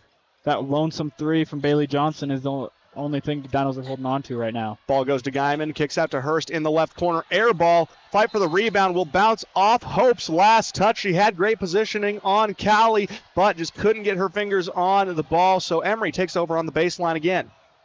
Hurst gives the ball a slap, quick pass in. She finds Megan Stilson into the left corner. Another three from the Hurst twins. Won't fall. Rebound goes Orth. Splits two defenders. She's playing 2-on-2 now. They find Kayla Jones. Thinks about the step back three. Won't take it. Now to Nelson. Back to Jones. She'll take the three. Raise it home from range. What a much needed basket coming from the likes of Kayla Jones, the sharpshooting junior. Now, if you can do that, then keep shooting the three, but yeah, that's exactly what the Downs need, just to see that ball go into the basket. Stilson goes high post at Guyman into the left corner. Finds Carly Hurst. High post back to Guyman. Tries to find the dump pass down low to Callie. Soars over her head. Turnover for the Spartans, their fourth of the game. And as a result, the Dinos have to face the full court pressure yet again. Orth to Nelson on the left side, facing double team pressure. They get it to Orth, now to Johnson, able to break the press to Jones. Thinks about another three. She'll take a step back, swing across court to Nelson on the right wing. Now to Johnson in between the pipes to the left corner. Goes Kayla Jones. Back to Johnson. She'll drive in before kicking out to Nelson. Nelson will take a three, partially blocked. Fight for the rebound. Orth nearly comes up with it, but a foul going to be whistled against the Spartans. First team foul for either team in this second quarter. And it's going to come at an over-the-back call against the likes of Addie Hurst. Yeah, big foul there for the Dinos. Slow the pace of play down on your offensive possessions and try to manufacture some points in the paint. 17-6 sits the score with 3:51 and ticking. Nelson throws the inbound to Johnson in between the pipes, over to Kayla Jones, back to Johnson. Conducting traffic. Gets Nelson on the right wing. Back to Johnson in between the circles. Dribbles to the right wing herself. Cross-court pass, slings it over to Jones. Quick release three off the side iron. Won't fall. Battle for the rebound. Last touch will go against the Dinos. Again, Hopes had her hands on it, but just couldn't come up with the grab. And a timeout whistled on the floor. Another 30-second timeout. So we're going to keep it right here. Quade, we've seen a bit of a different approach. Emery outscoring the Dinos right now 6-3 in this frame, but a much-needed basket coming from Kayla Jones. What do you want to see more of from the Dinos to try and get things going? I want to see them manufacture some points. I don't love the three-ball approach. Try to get some points down in the paint. Get it to your bigs. Let them score some points. A bunch of twos will probably come faster than a couple threes here and there. Now, when you're having an off night from beyond the arc, it feels like things just pile up, miss after miss. That basket feels like it's getting smaller and smaller. Just the opposite of what you expect when you catch fire from range. It gets bigger and bigger. They're seeing the inverse of that with the Dinos. So right now, a much-needed three coming from Kayla Jones, trying to buy themselves back into this game, but I completely agree with you. I want to see a little more interior presence. Yeah, a lot more presence in the paint for the Dinos is very important here. So Emery will take over coming out of the timeout, and they'll bring the ball down the floor with the likes of Ellie Stilson. Kick the ball over the corner to Megan, has the ball poked away. Last touch will go against Orth, so the Spartans will get a setup along the baseline, throwing it in. Great defense there from Orth, hitting that ball out of bounds. She's maybe a freshman, but she can read these very well. It's not the baseline they'll line up on. They'll have to go on the far sideline. As the Spartans search for an inbound, they get it in quickly to Carly Hirsch. She realizes she's wide open, and she'll rain down another one. 3 threes coming for Carly Hirsch. She's up to 11. Great shot there from Hirsch. She is coming alive here in the second quarter. 20-6 hits the score with Carbon down and 3:10 left on the clock. They break the timelines. Kayla Jones, step back three. She'll take it. She'll connect as well. What a good move by Kayla Jones. She recognizes she's wide open, pulls up, makes it a 20-9 affair. Emery the other direction. They get it in to Stilson. Now to Callie in the high post. Navigating down to Hirsch. To Stilson. Fakes the three. Passes to the corner. Now into the left short corner it goes. Air ball. Rebound by the Spartans, though. Hirsch coming up with it, but stolen away on the pass by Sarah Nelson. Good defense from the Dinos, and a knockdown screen coming from Johnson. They're playing 4-on-5 now. They try and find the likes of Jones yet again, but the ball slips right through her hands, so a turnover for the Dinos, their 8th of the game. Score still sits 20-9. Yeah, I mean, Dinos had a 4-on-5 opportunity there, and they blew it with a pass over the hands, but... And Emery gets to go the other way. They'll set up their offense. The Dinos switching into more of a man-to-man approach defensively as they move the ball around the horn. They get into the hands of Cavery Gordon. She drives down. Pounds pass outside. Finds the likes of an air ball three, but rebound goes to Aaliyah Callie. She's fighting the pressure. 10 on the shot clock as the ball did not hit rim. They are battling against time now. And a charge foul. Sarah Nelson lays her body on the line, buys the foul against Megan Stilson. Her second. 2 team fouls coming against the Spartans. None in the second quarter for the Dinos. Johnson inbounds to Orth on the full court pressure. Pass over to Nelson. Now to Orth in between the pipelines. They get it to Hopes. Cross court. She finds Jones looking for her third three. Just barely misses. And a rebound comes by Callie. And Callie teed up. She buys the foul from Orth. And Orth claps it up. You buy the negative emotion from Callie. And she is in danger trying to plead her case right now. She's getting sent to the bench by the official. She throws the elbow right into the neck of Orth. So the officials looking if they're going to go for a potential flagrant 2, as that was just a violent move. Yeah, that was uncalled for. I mean, I get these games get going, but you can't be throwing elbows. Yeah, so it looks like they are going to whistle it on the elbow.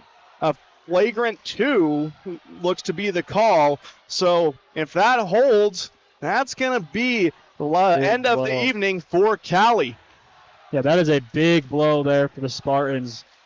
Undisciplined ball there from Callie, but Dinos have to capitalize here. Yeah, Orth needs to find a way to make on the stripe, make it so the Dinos aren't doubled up anymore and cut it into a single-digit deficit. 20-9 with 1:52 in the second quarter. First shot up rattles, can't connect. The first free throw of the evening coming from the Dinos is a miss from Taylor Orth. Score still sits 20-9 with a minute 52. So Aiden, how does this go? Does the flagrant does it not automatically stand? Let's see, a second shot from Orth will miss. So essentially, we're just waiting for confirmation that would be a flagrant 2, and it looks like it is only going to be a flagrant 1. They're signaling the 2 shots that it was going to lead to. So Callie now playing on thin ice, though. Another one of those, and she will be tossed. So Nelson inbound along the baseline to Jones to Orth on the right wing.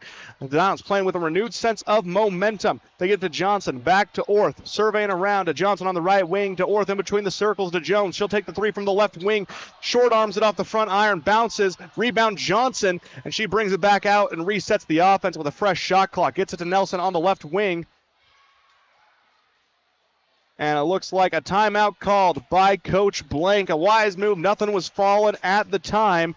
So you just need to keep things rolling. They want maybe an unintentional timeout there by Coach Blank. I don't think he meant to call a timeout. I don't think he did as they go back on to the floor. But it will still be Dino ball regardless.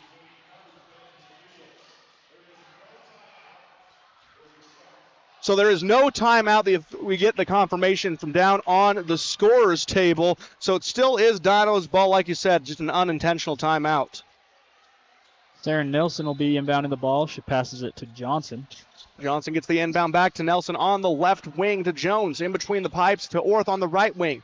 Looks around.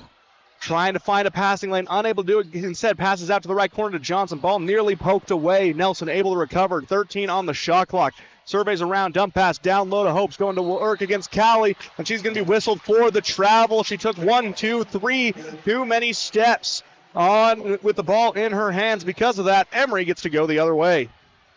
9th turnover of the game for the Dinos as Emery able to dodge a bullet with the technical. Both free throws missed, and the ensuing possession goes empty for the Dinos. So Emery a chance to tack on a few more points in the final 60 seconds of half number 1. Pass to Callie in between the pipes. She's going one-on-one against Hopes. Swings it outside to Stilson.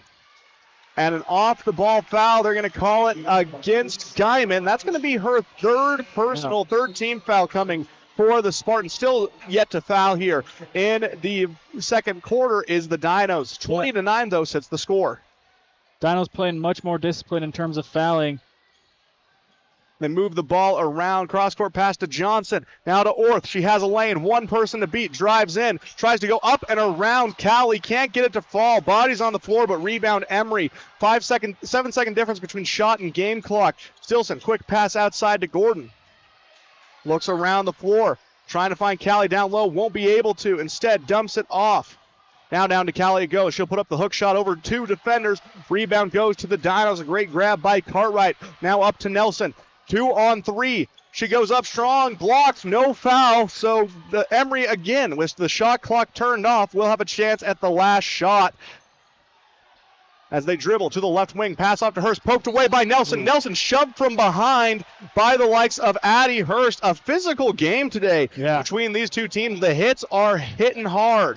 Yeah, obvious. I mean, we expect some contact down here, and Spartans are delivering the contact tonight on these Dinos. And they're bringing the heat, and it has paid off for them, though. When you look at the scoreboard, 20-9. They've held Carbon to just 6 points in the second quarter, outdoing themselves, though, from the first where they had 3. But the Dinos throw the ball away. Emery with a half-court heave, air ball as time expires. So at the halftime break, we are going to look at a score of 20-9 in favor of the Spartans. They're looking for the season sweep against the Dinos. The Dinos looking for a win on senior night. 20-9 as we go into the halftime break. We'll take a quick break, and then we'll be back with the Castle Valley Orthodontics halftime show right here on 95.3 The Peak. This is where the Dinos play.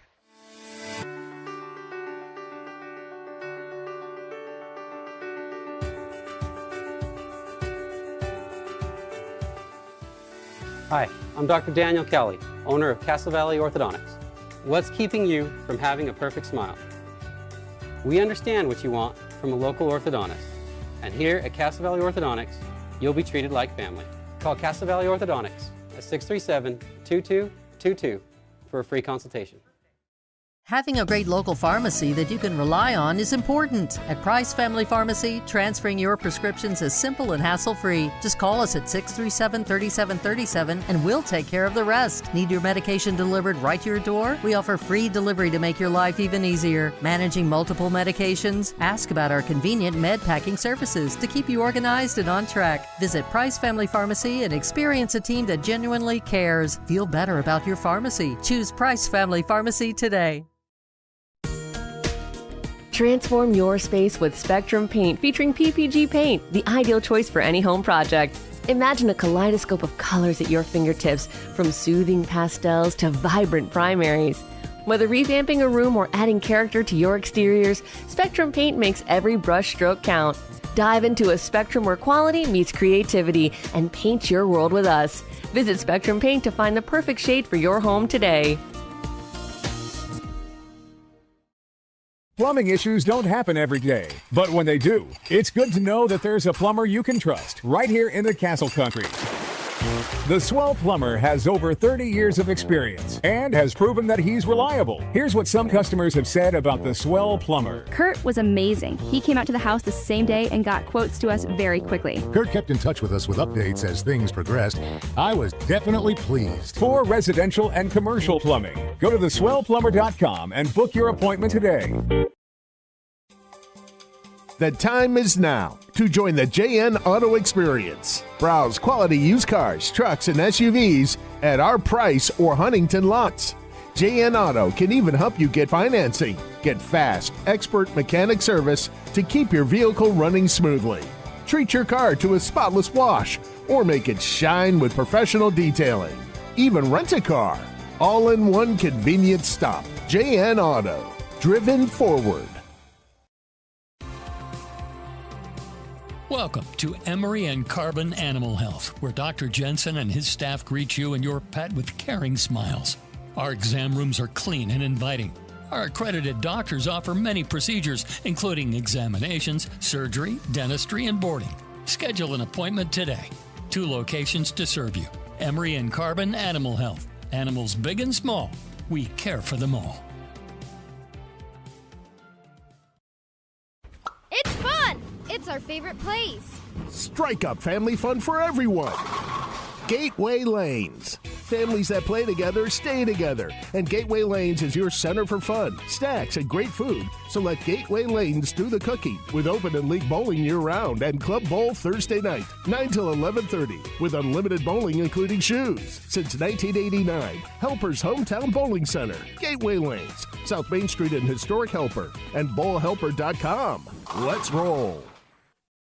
Our home flooded when the refrigerator line broke. We felt helpless, didn't know what to do. Our neighbors told us to call On Call Restore. They really came through for us. Serving all of southeastern Utah, they're fast and professional. 24/7 emergency services for water, fire, and mold. They even do emergency board-ups. And as a licensed insured general contractor, they do the remodeling as well. Call for a free quote, 650-1092. Bringing you peace of mind during the worst of times. Call On Call, 650-1092. We'll be on our way.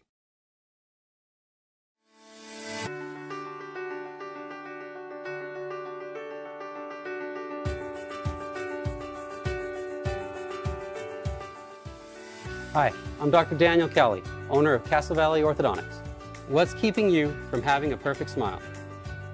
We understand what you want from a local orthodontist. And here at Castle Valley Orthodontics, you'll be treated like family.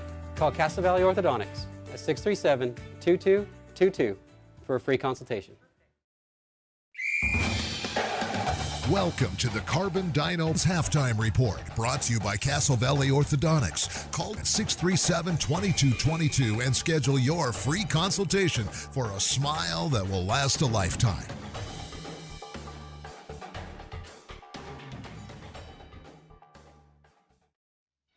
Welcome back into the Castle Valley Orthodontics halftime show here on 95.3 The Peak. This is where the Dinos play, and at the halftime break, the Lady Dinos find themselves in a bit of a hole, down 20-9 to cross-area rival, the Emery Spartans.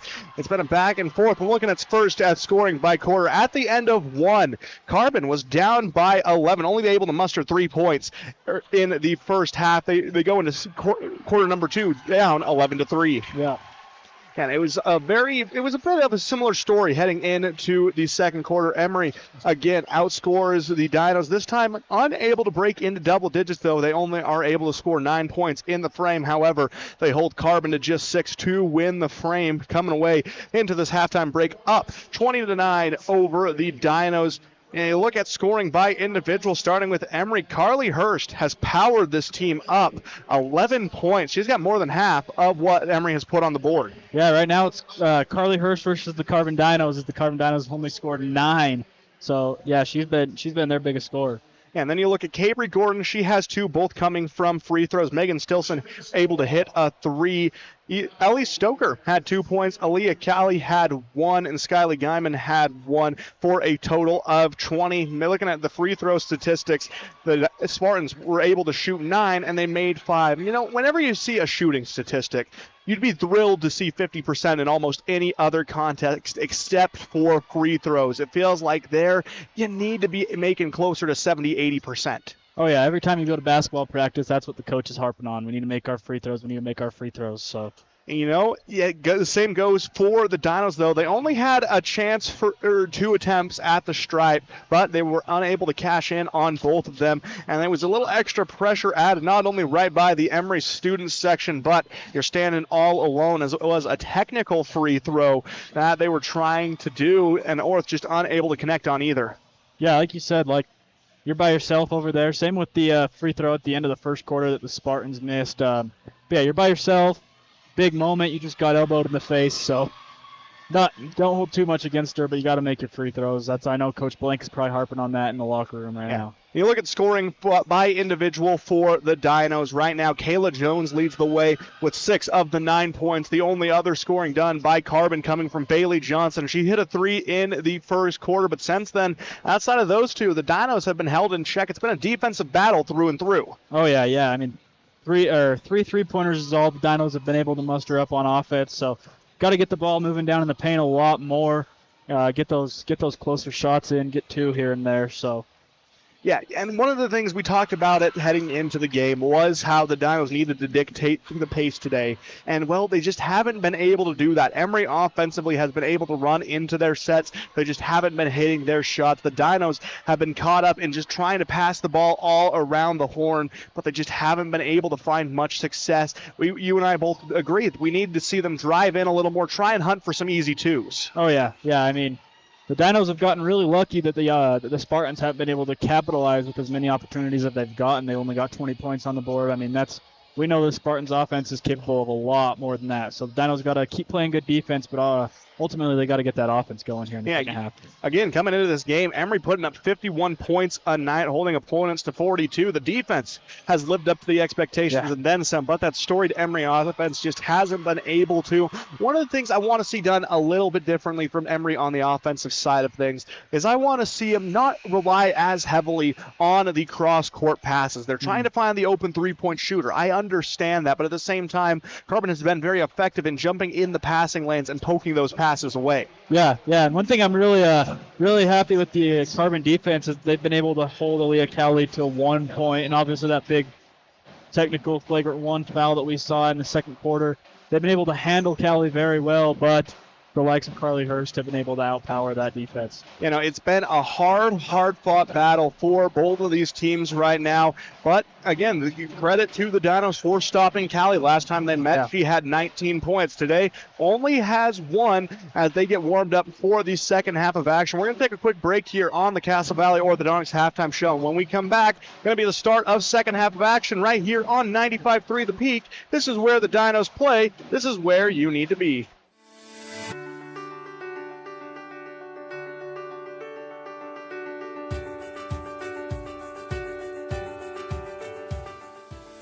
Hi, I'm Dr. Daniel Kelly, owner of Castle Valley Orthodontics. What's keeping you from having a perfect smile? We understand what you want from a local orthodontist. And here at Castle Valley Orthodontics, you'll be treated like family. Call Castle Valley Orthodontics at 637-2222 for a free consultation. Golfers, get ready for year-round fun at Swing and Swear. Step into the action with over 43,000 world-class courses to choose from. No passport required. Rain or shine, you can tee off indoors. Multiple bays, club rentals, tables, chairs, and concessions. It's the perfect spot to practice your game, celebrate with friends, or spend time with family. From the serious golfer to first-timers, everyone is welcome to join the fun. Swing and Swear, located just off Ridge Road. Call 299-6200 to schedule a tee time today. What the Utah Miners Hospital offers is relatively unique in the country to help take care of people who have really dedicated their careers, their lives to hard work. I have torn rotator cuffs in my shoulders. Honestly, I don't remember everything I've had done. I think I've had to wait 10 minutes one time. It's amazing that there's a fund out there. You have no medical bills. If you're ready and you need us, please give us a call. We're happy to help.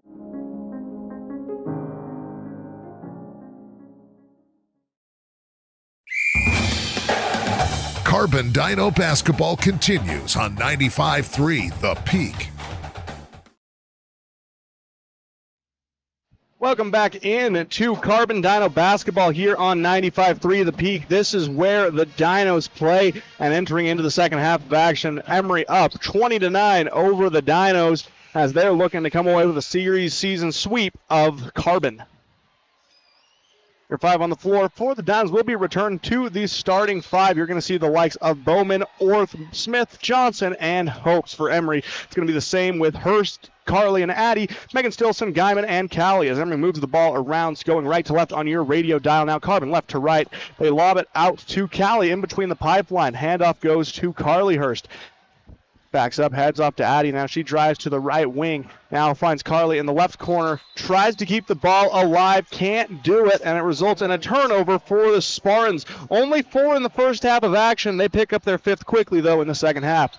Full court pressure coming from the Spartans as Smith gets the ball into Johnson, back to Smith, and she breaks it with ease. She's got a 3-on-1 advantage and a double dribble. Wide open lane to the hoop. Taken away. Yeah, we got 2 turnovers here to start off the second half.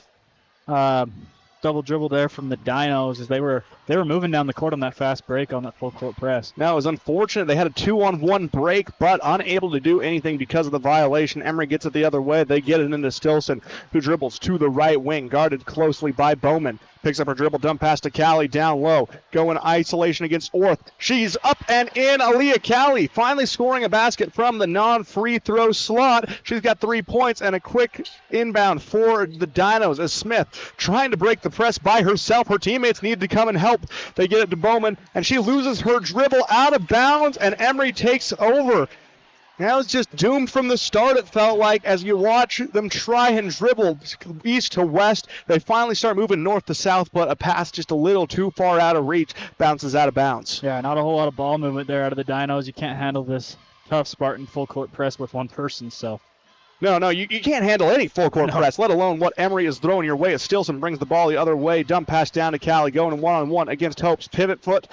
Avoids the travel, kicks it back outside. She finds the likes of Carly Hurst. Dump pass back down low to Callie. Going in the paint. She is up and fouled by Hopes. First team foul against the Dinos after a quarter where they played near perfect when it came to fouling. They did not have any violations in the second quarter. What's your thoughts on that foul there, Aiden? I didn't see too much contact. I thought it was actually pretty good defense there from Hope. Well, it always comes down to do they bring the arm down. As soon as you see that arm go down just a little bit, then it's going to quickly go against their favor. Oftentimes, ref's going to whistle it right then and there as Callie's first shot up and in. The Spartans now 60% from the line. Yeah, Callie has already outscored herself here. She misses the second. Rebound goes to the Dinos. They have a chance to go. They're playing 2-on-3. And as the rest of the offense gets back on board, Johnson slows the pace, conducts traffic. Pass over to Bowman in the right corner. Looks around, drives down the baseline. Kick back outside to Smith in the left on the right wing. To Bowman. She'll heave a 3. Rebound, air ball goes to Addie Hurst. Hurst gets it to Megan Stilson.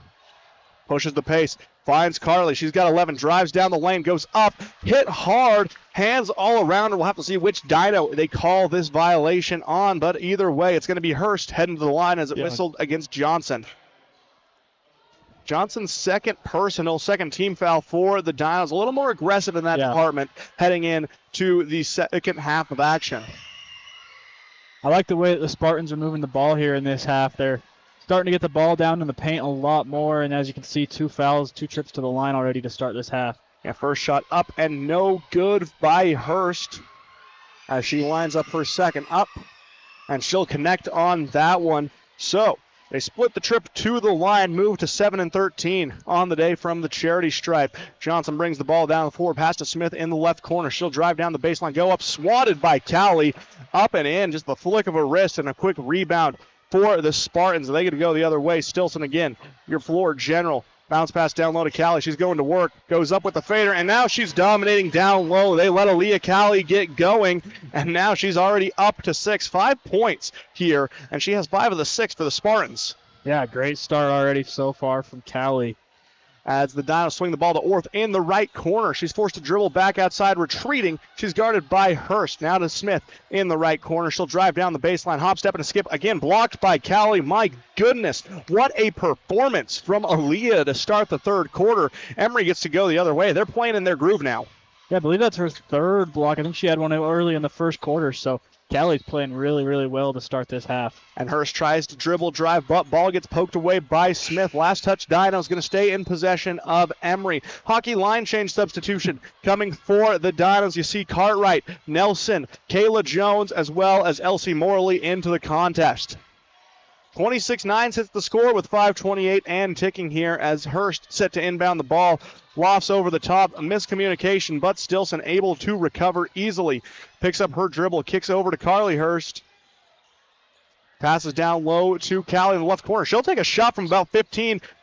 Can't get the shooter's touch, but a scramble for the rebound as the Spartans nearly force an out-of-bounds violation, but last touch will go against Emery. Carbon takes over. Full court pressure retreating a little bit. Emery trying to save the troops just a little bit of energy. Yeah, great smart play there from Cartwright, throwing it off the Spartans to pick the ball. They move to Cartwright in the right corner. She'll dribble back outside, tries to throw the pass to Nelson, stolen away by Stilson. Again, coming up with the grab, goes up. She's hit hard, and a blocking foul whistled against Nelson. Third team foul against the Dinos through the first 3 minutes of the third quarter of action as Stilson heads to the stripe. Yeah, and right before that third team foul on the Dinos, we saw their third turnover of the half for them as well. So sloppy defense so far from the Dinos. Got to stop fouling these boys.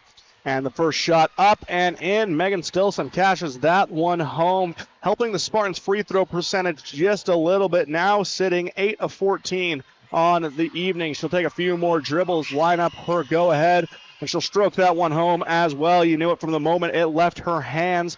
Emery builds their advantage to 28-9.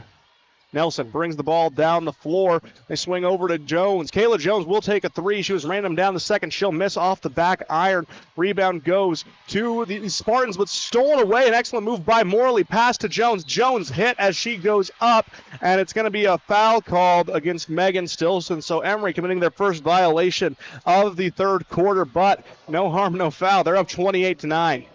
Yeah, great play there from Morley as she got that steal. You know, Emery got that rebound, but play wasn't dead. Morley got the steal and able to get a foul there for Jones. And Jones hits her first shot, the first make from the line for the Dinos this evening. She's got 7. We've seen her go off before, as she did early on in the season against the Richfield Wildcats. Now looking to add on to her scoring ability and her resume as the second shot up and in. Dinos a cool 50% now from the stripe. She's got 8 in the ball game. Down the floor, dribble the Spartans. To the right wing, dribbles Ellie Stilson. Picks up her dribble there. Bounce pass to Cowley. And she's going to get whistled for the foul. Trying to dive for the loose ball at the same time as Jones. Doesn't do her any good as she picks up another whistle. That's only going to be her second. Her first came with that technical. So foul situations to 3 for the Dinos, 2 for the Spartans. Score 28-11. Nelson brings the ball down the floor. They swing it out to Morley in the right wing deep. Pass back to Cartwright, now to Nelson in the same spot. Tries to lob the pass, hits the rim. Rebound goes to the Dinos, and Morley loses the ball to Nelson. Thinks about the 3, won't take it. She had a lane, opted not to try and take the shot. Loft pass down low to Morley on the right short corner. Out to Nelson, loses the pass, able to recover. Back to Morley. She'll take the right corner 3. She'll drain it from range. Elsie Morley, only the 3rd Dino to score today, coming at a much-needed time, but Emery pushes the pace the other way. Hurst, her 3 will not go. Rebound Morley, so score sits 28-14. Dinos doubled up, but making a run.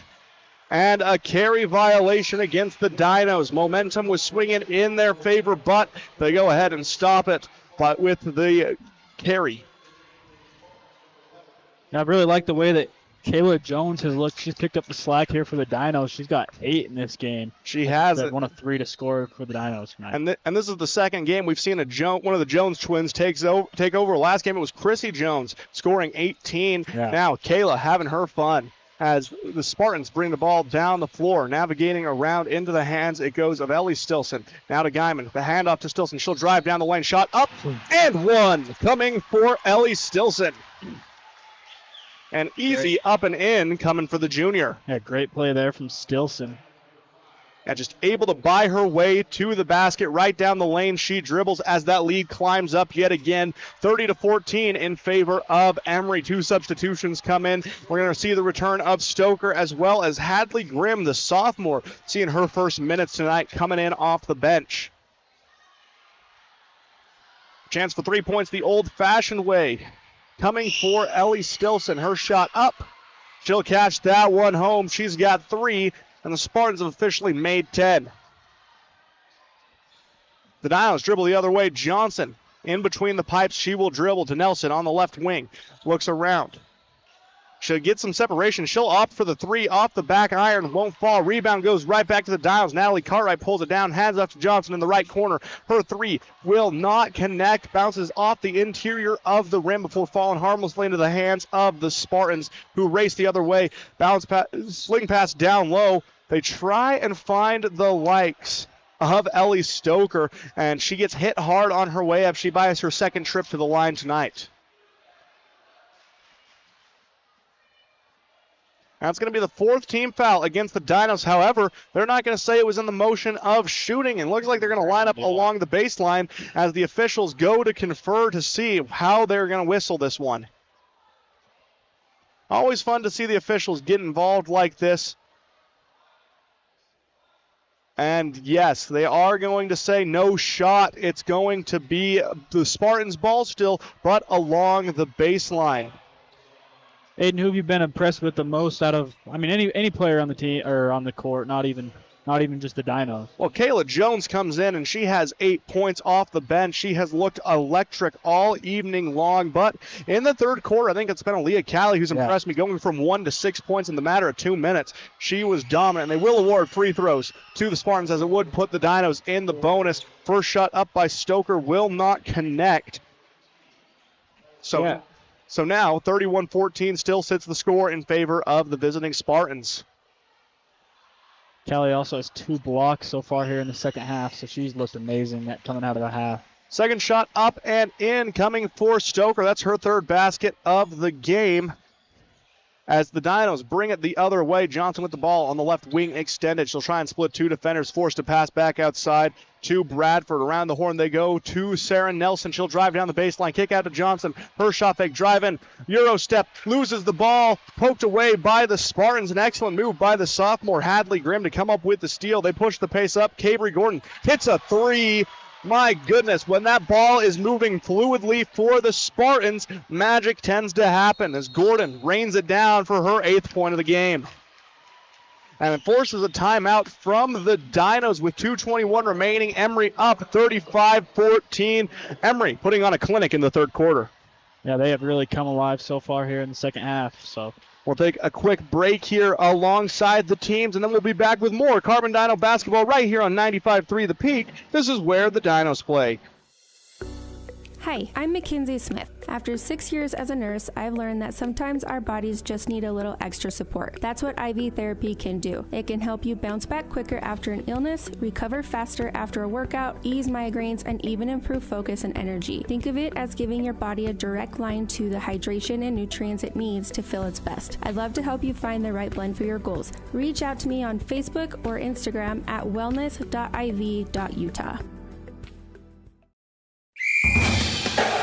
The Dinos play here on 95.3 FM, The Peak. Welcome back into Carbon Dino basketball here on 95.3 The Peak. This is where the Dinos play. And coming out of the timeout, Emery up big, 35-14 over the Dinos. It was a slow start for Carbon, and it's continued into the third quarter as the Dinos struggle for offense. I was going to say both teams, but Emery has exploded as of late. Yeah, 15 points so far here in the second half as the Dinos are inbounding here. Johnson throws the inbound in. They get it to Nelson. She'll take the three from the left wing. Will not fall. A battle for the rebound. They're going to whistle a foul against the Spartans. And that's going to be team foul number 3 for Emery, and over her first personal. So the Dinos get to set up with a fresh shot clock along the baseline. Nelson slaps the ball, slings it out to Jones. She'll take a quick release three, and she connects again. Kayla Jones making a name for herself tonight. She's got 11, 35-17. Cabry Gordon looks to answer, and she will. Anything you can do, I can do better, says Cabry Gordon as she hits from range. The Dinos try and push the pace with Jones. She gets to her spot, but drags the pivot foot, and it's whistled for the travel, sending the ball the other way in favor of the Spartans. Substitution coming in as Orth into the contest in favor of Natalie Cartwright. Spartan ball. 38-17 sits the score, 2:10 and ticking in the third quarter. They get the ball to Hurst on the right wing. Few dribbles before passing off to Gordon in between the pipes. Back to Hurst. Moving the ball around the horn. They get it to Grimm. Now back to Gordon. Now to Grimm. She'll take a shot from 10 out just inside the free throw line. And she is going to make the Dinos pay. Hadley Grimm, her first points of the ball game, builds the lead 40-17 in favor of the Spartans. The Dinos looking for something in a half-court set. They get it back to Jones. Another quick release three. She is feeling it tonight. My goodness, Kayla Jones up to 14 back-to-back threes. Great shot there from Jones. Like you said, 14 tonight for Jones. And the Spartans look for an answer back on the other way. Last time it was Gordon. They get the ball to Hurst now in the right wing. Dumb pass. Now to Grimm. Back to Gordon. To Grimm. To Hurst. Shot fake from the corner. She'll drive down the lane. Can't get it to fall, but she'll grab her own rebound. Goes up with the hook shot. Second chance. Won't fall. A battle for the rebound this time. It's going to be the Dinos coming up with it as Blythe Bradford pulls it down. Passes up to Jones. They know where they want to feed the ball. She puts her floater off the side of the backboard. Rebound quickly to Emery. 3-on-4 basketball as the Spartans nearly lose it, but they sling it down low to Grimm. Grimm wide open. The confusion leads to some rewards for Hadley Grimm. As the Dinos go the other way, Johnson to Nelson on the left wing to the high post. Entry pass to Orth. She tries to dribble inside. She drags her foot, gets whistled for the travel. 42-20, and right now just feels like Emery holding a physical advantage. Yeah, they're being way more physical here, especially down low. They've been really capitalizing over some opportunities Carbon's given them down in the paint this half.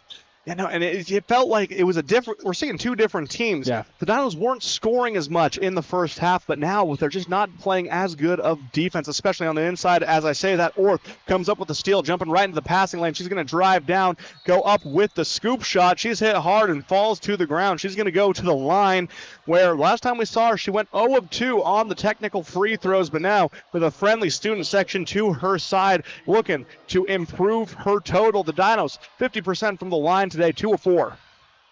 A great play all the way from Orth as she gets the steal and the foul down at the other end of the court. She makes that first free throw. First one up and in, coming for Orth. 3 of 5 sit the Dinos. Orth able to find her first points of the ball game.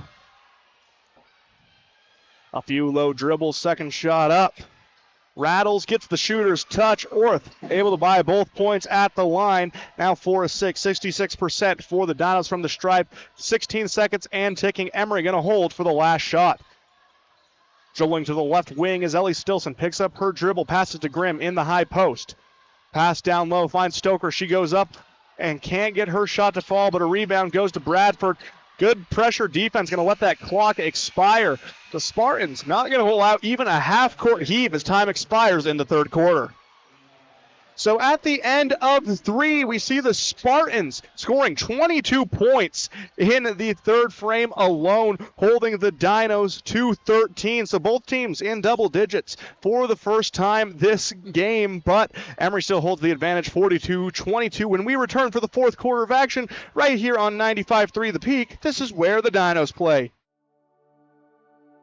At A Perfect Smile, they specialize in transforming your smile with precision and care. From porcelain veneers and dental implants to orthodontics, crowns, and bridges, their expertise covers every aspect of general and cosmetic dentistry. Dr. Jackson and his team are here to address even the most challenging dental concerns, helping you achieve a smile you'll love. Ready for a smile makeover? Call A Perfect Smile today, 637-2100, to schedule an appointment.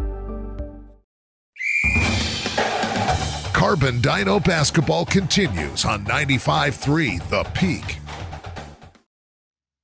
Welcome back into Carbon Dino basketball here on 95.3 The Peak. This is where the Dinos play, and in this rivalry game against the Emery Spartans, Emery showing why they're the number 3 ranked team in the state, up by 20, 42-22, entering into the fourth quarter. Yeah, they played most of that second half without Callie back there, and she's still scored, 5 points in that third quarter, so. Yeah, the resurgence of Aaliyah Callie to open up the frame was big, but for the Dinos, the story is Kayla Jones off the bench. The junior guard has 14 points. As Smith receives the inbound for Carbon to get that clock ticking here in the final frame. Dribbles in between the pipes before passing to Johnson on the right wing. Back to Smith. To Johnson, back and forth they go. A little game of hot potato going to Hopes in the free throw line, extended back to Johnson. She'll try and take a step back, passes out to Smith. She'll drive down the baseline, goes through heavy pressure. Another block coming for Callie as Emery gets the defensive stop, and they get to go the other way.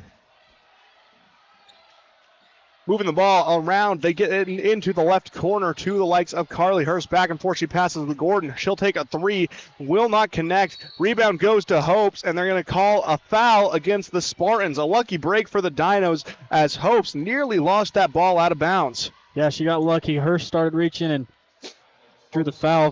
Hopes did, so great play there. So Coach John Famalo calling off the Dogs to start off the fourth quarter. And when you're up by 20, you can afford to do that. Oh, yeah. And Smith swings the ball to Johnson. She'll take a deep 3. Ooh, almost gets it to fall, but off the side of the rim it goes into the hands of Emery to race the other way. The Spartans adopting a much slower pace as well. They get it over to Hurst. The ball stolen away by Smith. She has no one in front of her. She goes up. Can't get the and one to fall. The foul's going to go against Carly Hurst, and almost a chance for 3 points the old-fashioned way coming for the likes of Malia Smith, but just cannot get the shot to fall in the open court. Hurst, that's her second foul so far to start off this fourth quarter. So, first shot up by Smith. She'll connect, raining it in, nothing but net. So, we talked about the potent scores that the Dinos had coming into this game, the likes of Johnson, Hopes, and Smith. Johnson held to 3, Smith to 1, Hopes to 0. This Emery defense has been doing incredible things as Malia Smith hits the second, takes 2, makes 2 for the sophomore. Emery, the other way they go. And a timeout called by head coach John Famalo. And they're going to give us a full timeout. We'll take that one with them. Score sits 42-24 when we return in favor of the Spartans right here on 95.3 The Peak. This is where the Dinos play. Hey there, food lovers. It's Bill Hicks from Farlano's Cafe, your new favorite spot for breakfast, lunch, and dinner. Whether you're craving a hearty omelet, a fresh salad, our golden curly fries, or our mouth-watering pastas, we've got you covered. And we're open 7 days a week. So come on down to Farlano's Cafe, where every meal is a celebration. Remember, it's where the locals eat. Visit us at Farlano's, where great food and great company come together. See you soon. At Oliver Law, we specialize in criminal defense and DUI. Everyone needs to know their rights. Let us guide you through the criminal justice minefield. At Oliver Law, we still believe in innocent until proven guilty.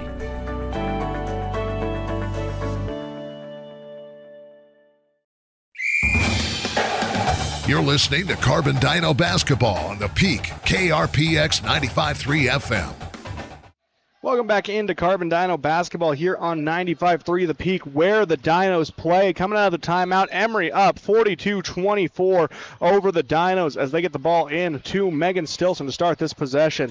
Dinos running a 2-3 and a 3-2 combination, trying to get the ball turned over. They pass it over to Guyman. Now to Gordon. Cross-court pass, they swing to Stilson. Down low goes to Callie. They're running traps, trying to double-team the big man. They kick it outside. A wide-open three will not connect from the likes of Skyly. Guyman bounces out of bounds. The Emery will retain their possession there on that out of bounds on the Dinos. So not the best start coming out of the timeout. They weren't able to get much going, but the Dinos defense looking freshly renewed. They're shifting all over the place, throwing good trap pressure. Yeah. As Hurst slaps the ball and surveys the floor. Tries to lob it over the top to Callie, but it's stolen away by Johnson for Carbon. Drives inside, loses her dribble, able to recover, and another wise move from the Dinos. If there's been one thing you can point at as a high point, it has been their reactions in situations where they are trapped in very undesirable situations, wisely getting the ball off of Emery. Yeah, the Spartans are really good at trapping the Dinos, but the Dinos are really good at getting out of it. And Johnson gets the quick inbound, and she finds Emma Bowman, who reigns it home. The senior strikes from three, makes it 42-27 with 6:10 and ticking. Pass down low to Guyman, and the high dribbles up to the high post before swinging out to Carly Hurst. Hurst to Gordon, back to Hurst. Pass down low goes Callie. Cross-court sling, she finds Cabry Gordon. She'll drive, and a blocking foul whistled against Carbon. So Gordon fakes the three, gets a defender off their feet, drives in, and gets the blocking foul. Emery gets to inbound along the baseline as Jones checks back into the game for Taylor Orth, who will head to the bench. 42-27 again sits the score, 5:57 in the fourth.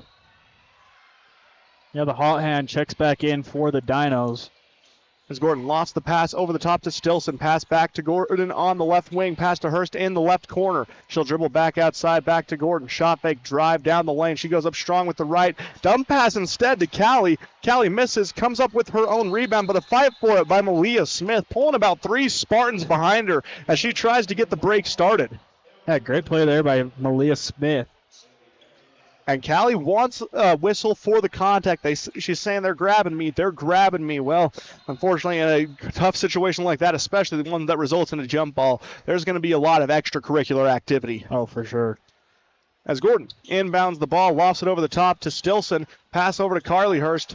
Back to Stilson in between the pipeline. Bounce pass down low to Callie. Nearly ripped away. They'll find a wide open shot. Can't connect from the left corner. Offensive rebound comes to Carly Hurst, though. She goes up and in. She's got 14 as Johnson goes the other way for the Dinos. 44-27 with 5:20 and ticking here in the fourth quarter to Jones in the right corner. Surveys around, bounce pass to the high post, swings it to Smith. Ball poked away, able to recover by Johnson. She'll take the no hesitation three off the front of the rim, short arms it. Rebound goes to the Spartans. They push the other way. A loft pass up to Hurst. Hurst saves it. They move the ball so effectively to Guyman. Her three will not fall, but a rebound coming for Megan Stilson. She'll cross court pass to Gordon. Gordon's three won't fall either, but another offensive board coming for the Spartans, and Malia Smith is going to be whistled with the foul. Couldn't stop her momentum in time. Draws a lot of contact, knocking Cabry to the ground. Dinos got lucky a few times there. They left some of those Spartan shooters open behind the arc and got off a few times on two missed three-pointers. No, and the thing is, time and time again, you keep missing those shots, then eventually they're going to start falling, especially if you keep giving them offensive rebounds to try and work with. Another timeout called on the floor. We're going to take that one with them. 44-27 in favor of the Spartans when we return right here on 95.3 The Peak. This is where the Dinos play. It's fun! It's our favorite place. Strike Up family fun for everyone. Gateway Lanes. Families that play together stay together. And Gateway Lanes is your center for fun, snacks, and great food. So let Gateway Lanes do the cooking with open and league bowling year-round and Club Bowl Thursday night, 9 till 11:30, with unlimited bowling including shoes. Since 1989, Helper's Hometown Bowling Center, Gateway Lanes, South Main Street in historic Helper, and bowlhelper.com. Let's roll. Carbon Dino basketball continues on 95.3 The Peak. Welcome back. Dinos down 44-27. Spartans with the ball coming out of the timeout. They get it down low to Aaliyah Cali, but good straight-up defense by Harley Hopes will result in an out-of-bounds against Emery. So good defense finally pays off for the Dinos. Looks like Coach Blaine called that timeout just to give them a bit of a second to catch their breath. Yeah, and Cali was upset with the no call there again. As Smith drives down the lane, misses, gets the bottom of the rim, and rebound goes Cali. So the Spartans are going to push the other way over to Addie Hurst. Surveying around to the Guyman. Dribbles down the lane, pass to Carly. Around the horn they go. Now they go to Hurst, or to Cali in the high post. They're moving the ball around with a lot of effectiveness. Guyman gets the shot up, but they're going to whistle it not on the shot. They say on the ground. So Emery will retain possession as the third team foul of the quarter gets whistled against the Dinos. Going to be the first against the likes of Emma Bowman. As as we see into the game comes Chrissy Jones for Smith. Emery retains possession on the sea of Carbon. They will inbound along the baseline. They get it in quickly to Addie Hurst. Tries to go to work in the paint, forced to kick back outside to Stilson. She'll drive down the lane, tries to dump down low to Skyley, poked away by the Dinos. Johnson passes up top to Bowman. Bowman quickly to Jones, the hot hand. Can't connect, rushed it a little bit and goes off the side iron, but the battle for the rebound results in a last touch against the Spartans, so the Dinos will retain possession. Hectic sequence there for both teams. Yeah. Oh, yeah. I like the way the Spartans are moving the ball, though. They are. Their ball movement's been very effective. The shots just haven't been falling early on here in the fourth as we reach the midway mark. 3:50 and ticking now. They get the ball to Johnson. Her deep three will not connect. Rebound goes to Megan Stilson, and she's going to take over floor general duties the other way. Brings the ball along the sideline, tiptoes at a screen by Hurst, timely set as they move the ball around the perimeter yet again. Dump pass down low to Cali, going to work against Hopes. Takes the step back, her fading shot will not fall. Lots of contact, no whistle on the off rebound. Johnson tries to push the pace up there, stolen away by Stilson. Sends the bounce pass down low to the likes of Stoker. She's not going to be able to connect, but she's going to get to go to the line for two. Great sequence there for the Spartans. You get the steal, you get the foul, and now you're shooting two at the line. Yeah, Emery's just moving the ball with such effectiveness here in the fourth quarter. It's paying off in dividends as they are up 44-27 over the Dinos. They took that early lead, and they just have not looked back as the first shot from Stoker up and in. She's got 4 for the junior. On the day, Emery has picked up their shooting totals now. With 19 free throws shot, they've been able to make 12. So you want to see it a little higher, especially with the tournament right around the corner, but they've done enough to get the job done. Yeah, they've shot the ball pretty well from the free throw line. They've gotten a lot of opportunities to do so as they make another one. Second shot up and in by Stoker, going 2 of 2 on that trip to the line. So brings her total on the game to 5. As the Dinos search for an answer, they get it to Chrissy Jones. Cross-court pass, they find Bowman.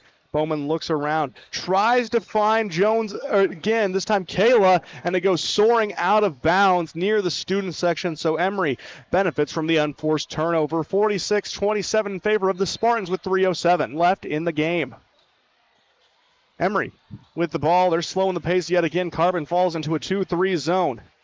Back and forth, they will dribble pass to the left corner, gun pass down low. They're going to find Stoker again. Picks up her dribble, kicks out to Hurst in the left corner. Addie Hurst able to hit from range. That's her first basket of the ball game, but another 3 coming for the Spartans as they build that lead to 49-27. Coach Famalo starts clearing the bench. Dinos move the ball around the horn. They get it to Kayla Jones. Pass down low to Hopes. Hopes goes up, draws a lot of contact. Going to be against Cali. Going to be the third team foul against the Spartans. Dinos sit at 4. 49-27. 2:33 left to go in the fourth quarter. That's going to be the third personal against Cali. That's what you want to see from the Dinos all game long. You don't want to see him shooting these threes. You want to see him making fouls down here in the paint, shooting these free throws and making the free throws. Substitutions coming in for the Spartans as Cowley and Hurst head to the bench. We're going to see the return of Hadley Grimm on the floor, as well as substitutions all over the place. We'll get them to you as they come into contact with the ball, as Hope's second shot up and pure as well. A good trip to the line from Harley Hopes. Emery gets to bring the ball the other way as down the floor dribbles Ellie Stilson. Passes to the left wing. Finds Michaela Truman, who came in during the break in the action. Slings the ball across court. Pass down low. Goes to Grimm. Backing down in the paint. Finds Stoker. Her shot up. Won't fall. Rebound Johnson. And the Dinos will go the other way with 2:08 and ticking. Johnson sends the bounce pass to Bradford. To the right corner. She dribbles before facing trap pressure. Emergency pass back outside to Johnson. Finds the likes of Bowman as Johnson dribbles back outside. Now finds Bowman yet again. Back to Johnson. She'll take a three. Off the back iron. Will not fall. Battle for the rebound. Results in an out of bounds. A little push and shove. No whistle, though, as Emery takes back over with a minute 45 going. Fans already starting the I believe that I will win, Shannon. Well, you look at that difference, and it's earned. I believe they might as well. Yeah. The Emery student section is starting to get going. I've learned that you can't really call a game and say it's over until it's actually over, but odds of the Dinos doing that seem pretty improbable, down 20, 29-49, as they barely cross the timeline, and a push foul going to be whistled against the Dinos. So that's going to be team foul number 5, sending the Spartans to the line with a minute 38 remaining.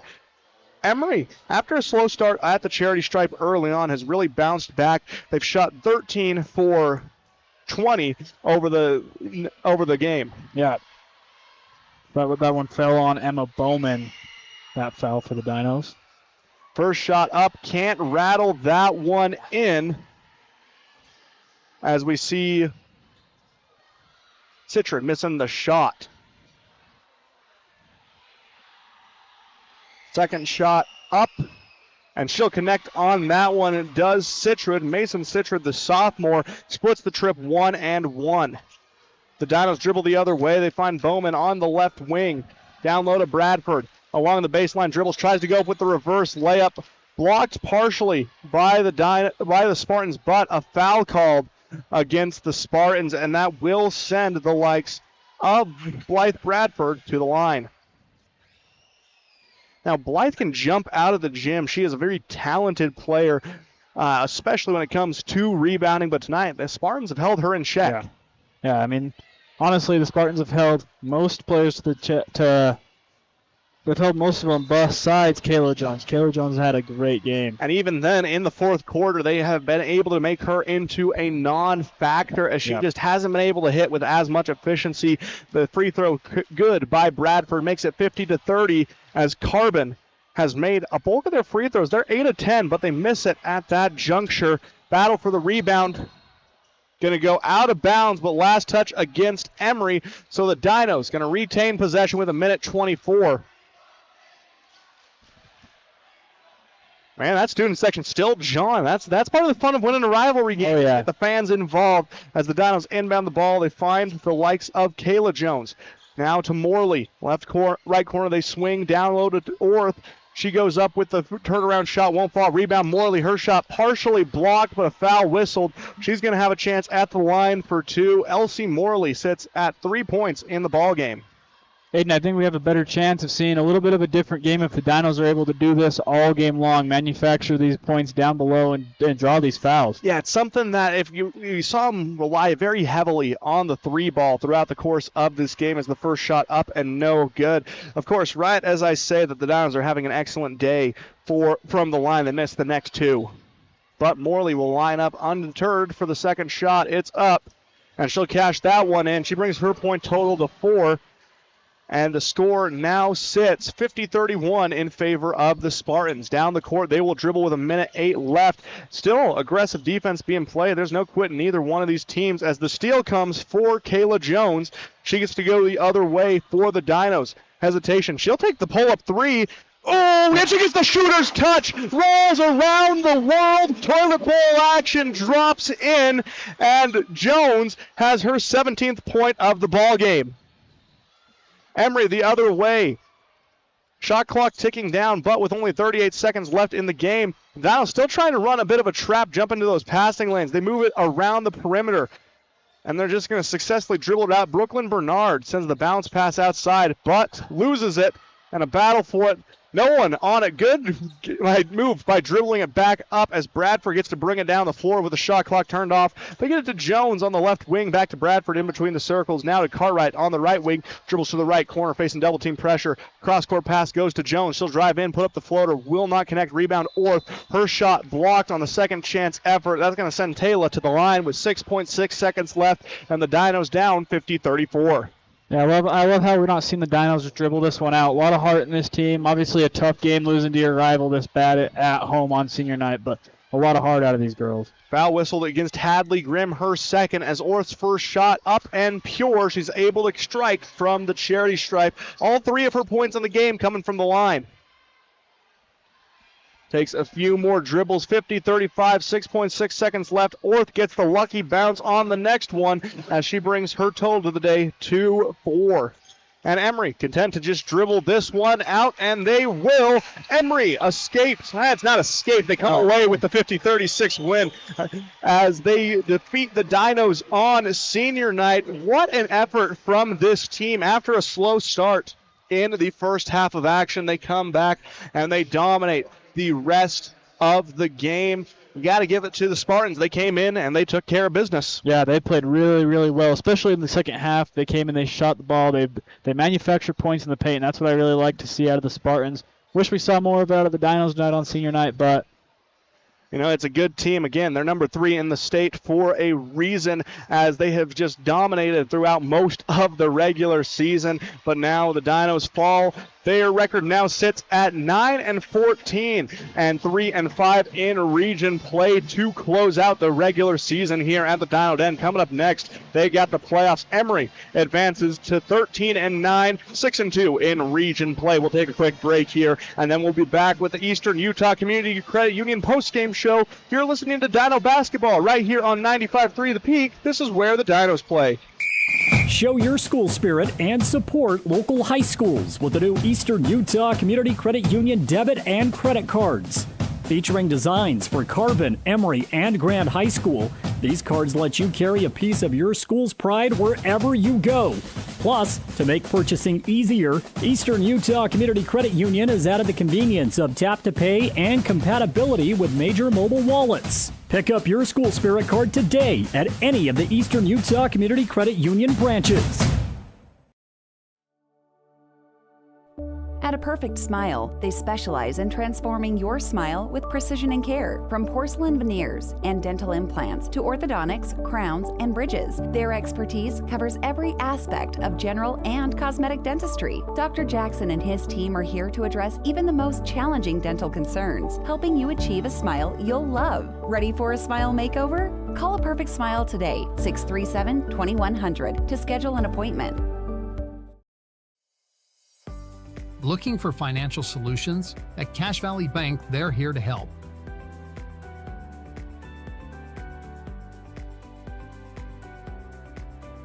Whether you need commercial loans, mortgages, or expert financial advising, they've got you covered. Visit them today on the corner of First West and Main Street. Cache Valley Bank, your partner in financial success. Equal housing lender, member FDIC.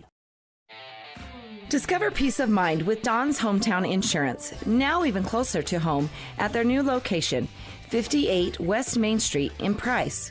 Connect directly with friendly agents ready to tailor a package just for you.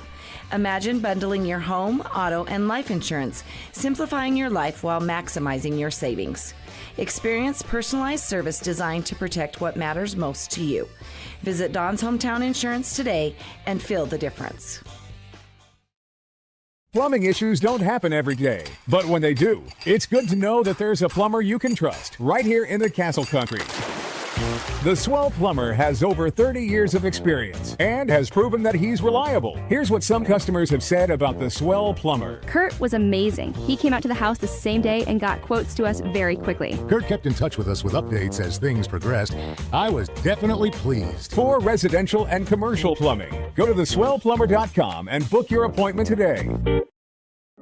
What the Utah Miners Hospital offers is relatively unique in the country to help take care of people who have really dedicated their careers, their lives to hard work. I have torn rotator cuffs in my shoulders. Honestly, I don't remember everything I've had done. I think I've had to wait 10 minutes one time. It's amazing that there's a fund out there. You have no medical bills. If you're ready and you need us, please give us a call. We're happy to help.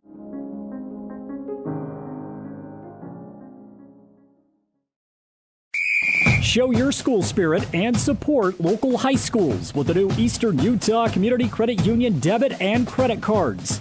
Featuring designs for Carbon, Emery, and Grand High School, these cards let you carry a piece of your school's pride wherever you go. Plus, to make purchasing easier, Eastern Utah Community Credit Union has added the convenience of tap-to-pay and compatibility with major mobile wallets. Pick up your school spirit card today at any of the Eastern Utah Community Credit Union branches. The Dinos play here on 95.3 FM, The Peak. Welcome back into the Eastern Utah Community Credit Union postgame show here on 95.3 The Peak, where the Dinos play again. Carbon falling to the Spartans of Emery 50-36. Now, speaking of EUCCU, they've got this neat little thing called a Spirit Card. That's right. At any of their branches across the Castle Country and beyond, you can go in, say, hey, I want to get my hands on a Spirit Card, and they're going to give you one with a personalized high school logo. You can carry your favorite teams with you wherever you go. The Spartans, the Grand Red Devils, or the Carbon Dinos. And as a former Spartan, I carry the Dinos proudly with me wherever I go. It was a hard-fought contest tonight between both teams, Quaid. And we saw a lot of physicality, but ultimately it was the shot-making ability of Emery and the defense that really gave them this win. Yeah, ultimately it was how they played in the second half that gave these Lady Spartans a win. I mean, they were able to manufacture points, move the ball around in the paint a lot more efficient than the Dinos were, and just like you said, just make better shots than the Dinos. I feel like we watched the Dinos just pull up a lot of threes all game long. And looking at scoring by quarter, and chime in when you feel like it. At the end of one, Emery up 11-3 over the Dinos. It was a very defensive first quarter. Oh yeah, I mean we saw Bailey Johnson hit that three pretty early on in the game, and it looked like we had a contest on our hands, but unfortunately the Dinos weren't able to score more than that in the rest of the first quarter. And yeah, very defensive in that first quarter. And then going into the second quarter, leading into that halftime intermission, Emery goes up 20-9, outscoring the Dinos 9-6. All six of those points coming for the Dinos from the likes of Kayla Jones, who just had herself an incredible evening. Yeah, and I mean all 9 points that the Dinos scored there in that first half came from behind the stripe, came from that three-point line. And like you said, Kayla made those first two, her first two three-pointers there in the second quarter, and Johnson made that one in the first. But yeah, I mean, the Spartans just showed all game long they were able to manufacture those points, not just try to shoot the three-pointer. And it was still anyone's game heading into the second half of play, but that third quarter, Emery came out, and I think that was the real turning point, was they came out and they got the likes of Aaliyah Callie going. She entered the halftime break with 1 point. She scores a quick 5, and because of that, Emery able to outscore the Dinos in that frame 22-13. That was the first real offensive quarter we saw from either side. Oh, I mean, you just watch Aaliyah Callie come out of that second half. She was just on fire. I mean, blocking everyone, scoring 5 points, like you said, right out of the gate. And that really got that Emery Spartan offense started for that second half. Yeah, and you look at the Dinos, though, Kayla Jones continued what she started in the first half. She was electric. She scores bulk of her 17 points, 11 of them in the second half of action. She was raining it down from range. We've seen her do it before, and it's always nice to see Kayla get involved in the action. That's something Coach Blank has talked about before. He knows that it's a hard thing for these kids to not know, hey, am I going to play this game? Am I not going to play this game? But coming in and being ready when the opportunity presents itself has been a major key for these players, and a lot of them have bought in. Oh, I mean, watching her come off the bench. If you have someone on the bench like that can come out and put up 17 any given night, that's such an asset for your team. Even if, especially we didn't see the starters get going throughout the entirety of the game, but you have a girl like Kayla on your bench that can come out and put 17 up, and it was an amazing show that she put on tonight. And it's the second consecutive night we've seen an excellent performance like that from one of the Jones twins. On Tuesday, it was Chrissy Jones coming in, scoring 18 points. Tonight, it's Kayla Jones coming in, scoring 17. And it was fun talking to both of them, seeing their contrasting approaches to the game of basketball. Chrissy, as we saw tonight, she really enjoys to go into the paint, and Kayla likes to rain it down from beyond the arc. Oh, yeah, and she did that tonight. She was on fire from behind the line, Kayla was. And then the fourth quarter was the lone frame that the Dinos were able to come away with a win and outscoring the Spartans 14-8, setting up that final score of 50-36. The Spartans come away with a victory to close out the regular season. They move their record to 13-9 on the year, 6-2 in Region 13. Meanwhile, the Dinos fall to 9-14, 3-5 in Region play. So it's all going to come up now to the tournament. Back a reveal show coming up this weekend. Going to be a big one to see where both of these two teams are going to be headed coming into the postseason. Yeah, you got to see where that RPI lands you. Like we talked on in the pregame show. This was a big one for Carbon to win, and obviously they weren't able to pull out. But you're going to make the state tournament most likely. You're probably going to have to travel. Who knows where you're going to have to travel to, but that's going to be a tough challenge for either way, because if we look at it in 3A, there's no such thing as an easy game. We're going to take another quick break here on the Eastern Utah Community Credit Union postgame show. We're going to jump back in. We're going to take a look at scoring by individuals, look at what may lie ahead for both of these two teams. We got all that and more coming up right here on 95.3 The Peak. This is where the Dinos play. Show your school spirit and support local high schools with the new Eastern Utah Community Credit Union debit and credit cards. Featuring designs for Carbon, Emery, and Grand High School, these cards let you carry a piece of your school's pride wherever you go. Plus, to make purchasing easier, Eastern Utah Community Credit Union has added the convenience of tap-to-pay and compatibility with major mobile wallets. Pick up your school spirit card today at any of the Eastern Utah Community Credit Union branches. Discover peace of mind with Don's Hometown Insurance, now even closer to home at their new location, 58 West Main Street in Price. Connect directly with friendly agents ready to tailor a package just for you. Imagine bundling your home, auto, and life insurance, simplifying your life while maximizing your savings. Experience personalized service designed to protect what matters most to you.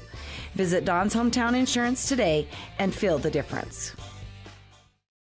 Our home flooded when the refrigerator line broke. We felt helpless, didn't know what to do. Our neighbors told us to call On Call Restore. They really came through for us. Serving all of southeastern Utah, they're fast and professional. 24/7 emergency services for water, fire, and mold. They even do emergency board-ups. And as a licensed insured general contractor, they do the remodeling as well. Call for a free quote, 650-1092. Bringing you peace of mind during the worst of times. Call On Call, 650-1092. We'll be on our way. Show your school spirit and support local high schools with the new Eastern Utah Community Credit Union debit and credit cards. Featuring designs for Carbon, Emery, and Grand High School, these cards let you carry a piece of your school's pride wherever you go. Plus, to make purchasing easier, Eastern Utah Community Credit Union has added the convenience of tap-to-pay and compatibility with major mobile wallets. Pick up your school spirit card today at any of the Eastern Utah Community Credit Union branches. Carbon Dino basketball continues on 95.3 The Peak. Welcome back into the Eastern Utah Community Credit Union postgame show here on 95.3 The Peak. This is where the Dinos play, as again, Carbon falls tonight to the Emery Spartans, 50-36. It was a good performance all throughout the night from Emery. The shots just weren't falling for the Dinos, and there's a lot of unknown that lies ahead for both these two teams as the RPI is hidden until the weekend, where on February 7th, you're going to be able to watch a live bracket reveal show for 2A, 3A, and 4A basketball. basketball over on KSLSports.com. And then following that show, the rankings will be available on UHSAA.org at 11 a.m. after the show. Now, the last time we took a look at the RPI, the Dinos were going to be on the road to face off against the Grantsville Cowboys, a historic program, but this year, a bit of a down year for the Cowboys. I'd like that matchup for the Dinos if and only if they can get everyone involved in the scoring. We just didn't see much of that tonight. Yeah, I mean, not even just in the scoring, just in the plan. I mean, you got to get – I mean, these girls are probably discouraged after losing their senior night game. You got to tell them, hey, man, this isn't over. Like, we still have a chance to go out and win this. So get everyone bought into what you're doing. And we look at scoring by individuals, starting with the visiting Emery Spartans. Carly Hurst led the way for Emery with 14 points. She was just unstoppable. Inside, outside, she had ice in her veins. Oh, yeah, she was amazing all night long. And then look, you had right behind her, you had Cabry Gordon with 11. Aaliyah Cowley had 6. Ellie Stoker had 5, Hadley Grimm had 4, Addie Hurst had 3, and Ellie Stilson had 3. Skylie Guyman had 1 for a total of 50. So it was a complete team effort by the Spartans tonight. You saw a lot of, pretty much everyone on the offense got involved in the action. Oh, yeah, just like you said. It was a team effort for the Spartans. You got to be able to move the ball around and get everyone involved, not just your top 2 performers. You got to get everyone involved, and that's exactly what they did tonight. Now, as a team, Emery shot 14 of 22 from the line, so not the best performance from the charity stripe, but in a game like this where it didn't really matter, you'll take that performance. Moving over to the Carbon High School Dinos, there's one name that stands out, Quaid, and that, of course, is Kayla Jones. She comes out, she is electric, scores 6 of the 9 first-half points the Dinos had, and just continues her momentum in the second half to end with a total of 17. Yeah, she was amazing. I mean, watching her just fire from 3, just hitting every single thing that she shot, it was quite the show she put on tonight. Right behind her, the next leading scorer was the combination of Taylor Orth and Elsie Morley, each of which had 4. Bailey Johnson had the first 3, the only points scored in the first quarter for the Dinos. Malia Smith had 2, Emma Bowman had 3 for a total of 36. As a team, the Dinos were able to shoot Excuse me, I'm losing my train of thought here. They shot a total of 14 shots from the charity stripe. They made 11, so a very good performance from the charity stripe for the Lady Dinos tonight. That was an area where they really shined, and you talked about it throughout the game.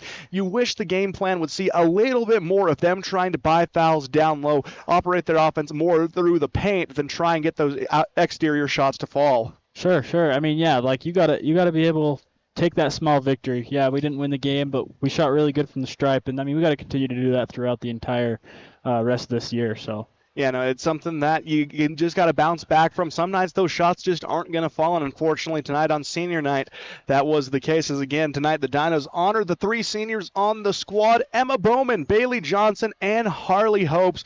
They played a lot of dedicated basketball throughout the years for the Dinos, and it's going to be sad to see them go, but bigger and better things always await after high school. You and I both being in that situation recently know that. Oh, yeah. I mean, it sucks in the moment, but you'll get over it. I mean, it's hard to say, but you'll get over it, and it'll all be better. And still have state to look forward to. Yeah, exactly. You still got a few more games with the girls, and state turns into a place where as long as you keep winning, that season going to keep on going, and the Dinos have a chance to do that as postseason play begins in the next couple of weeks. We're going to take another quick break here on 95.3 The Peak, and then we're going to come back. We're going to close out tonight's broadcast. You're listening to Carbon Dino Basketball and the Eastern Utah Community Credit Union postgame show right here on 95.3 The Peak. This is where the Dinos play. This is where you need to be. Show your school spirit and support local high schools with the new Eastern Utah Community Credit Union debit and credit cards. Featuring designs for Carbon, Emery, and Grand High School, these cards let you carry a piece of your school's pride wherever you go. Plus, to make purchasing easier, Eastern Utah Community Credit Union has added the convenience of tap-to-pay and compatibility with major mobile wallets. Pick up your school spirit card today at any of the Eastern Utah Community Credit Union branches.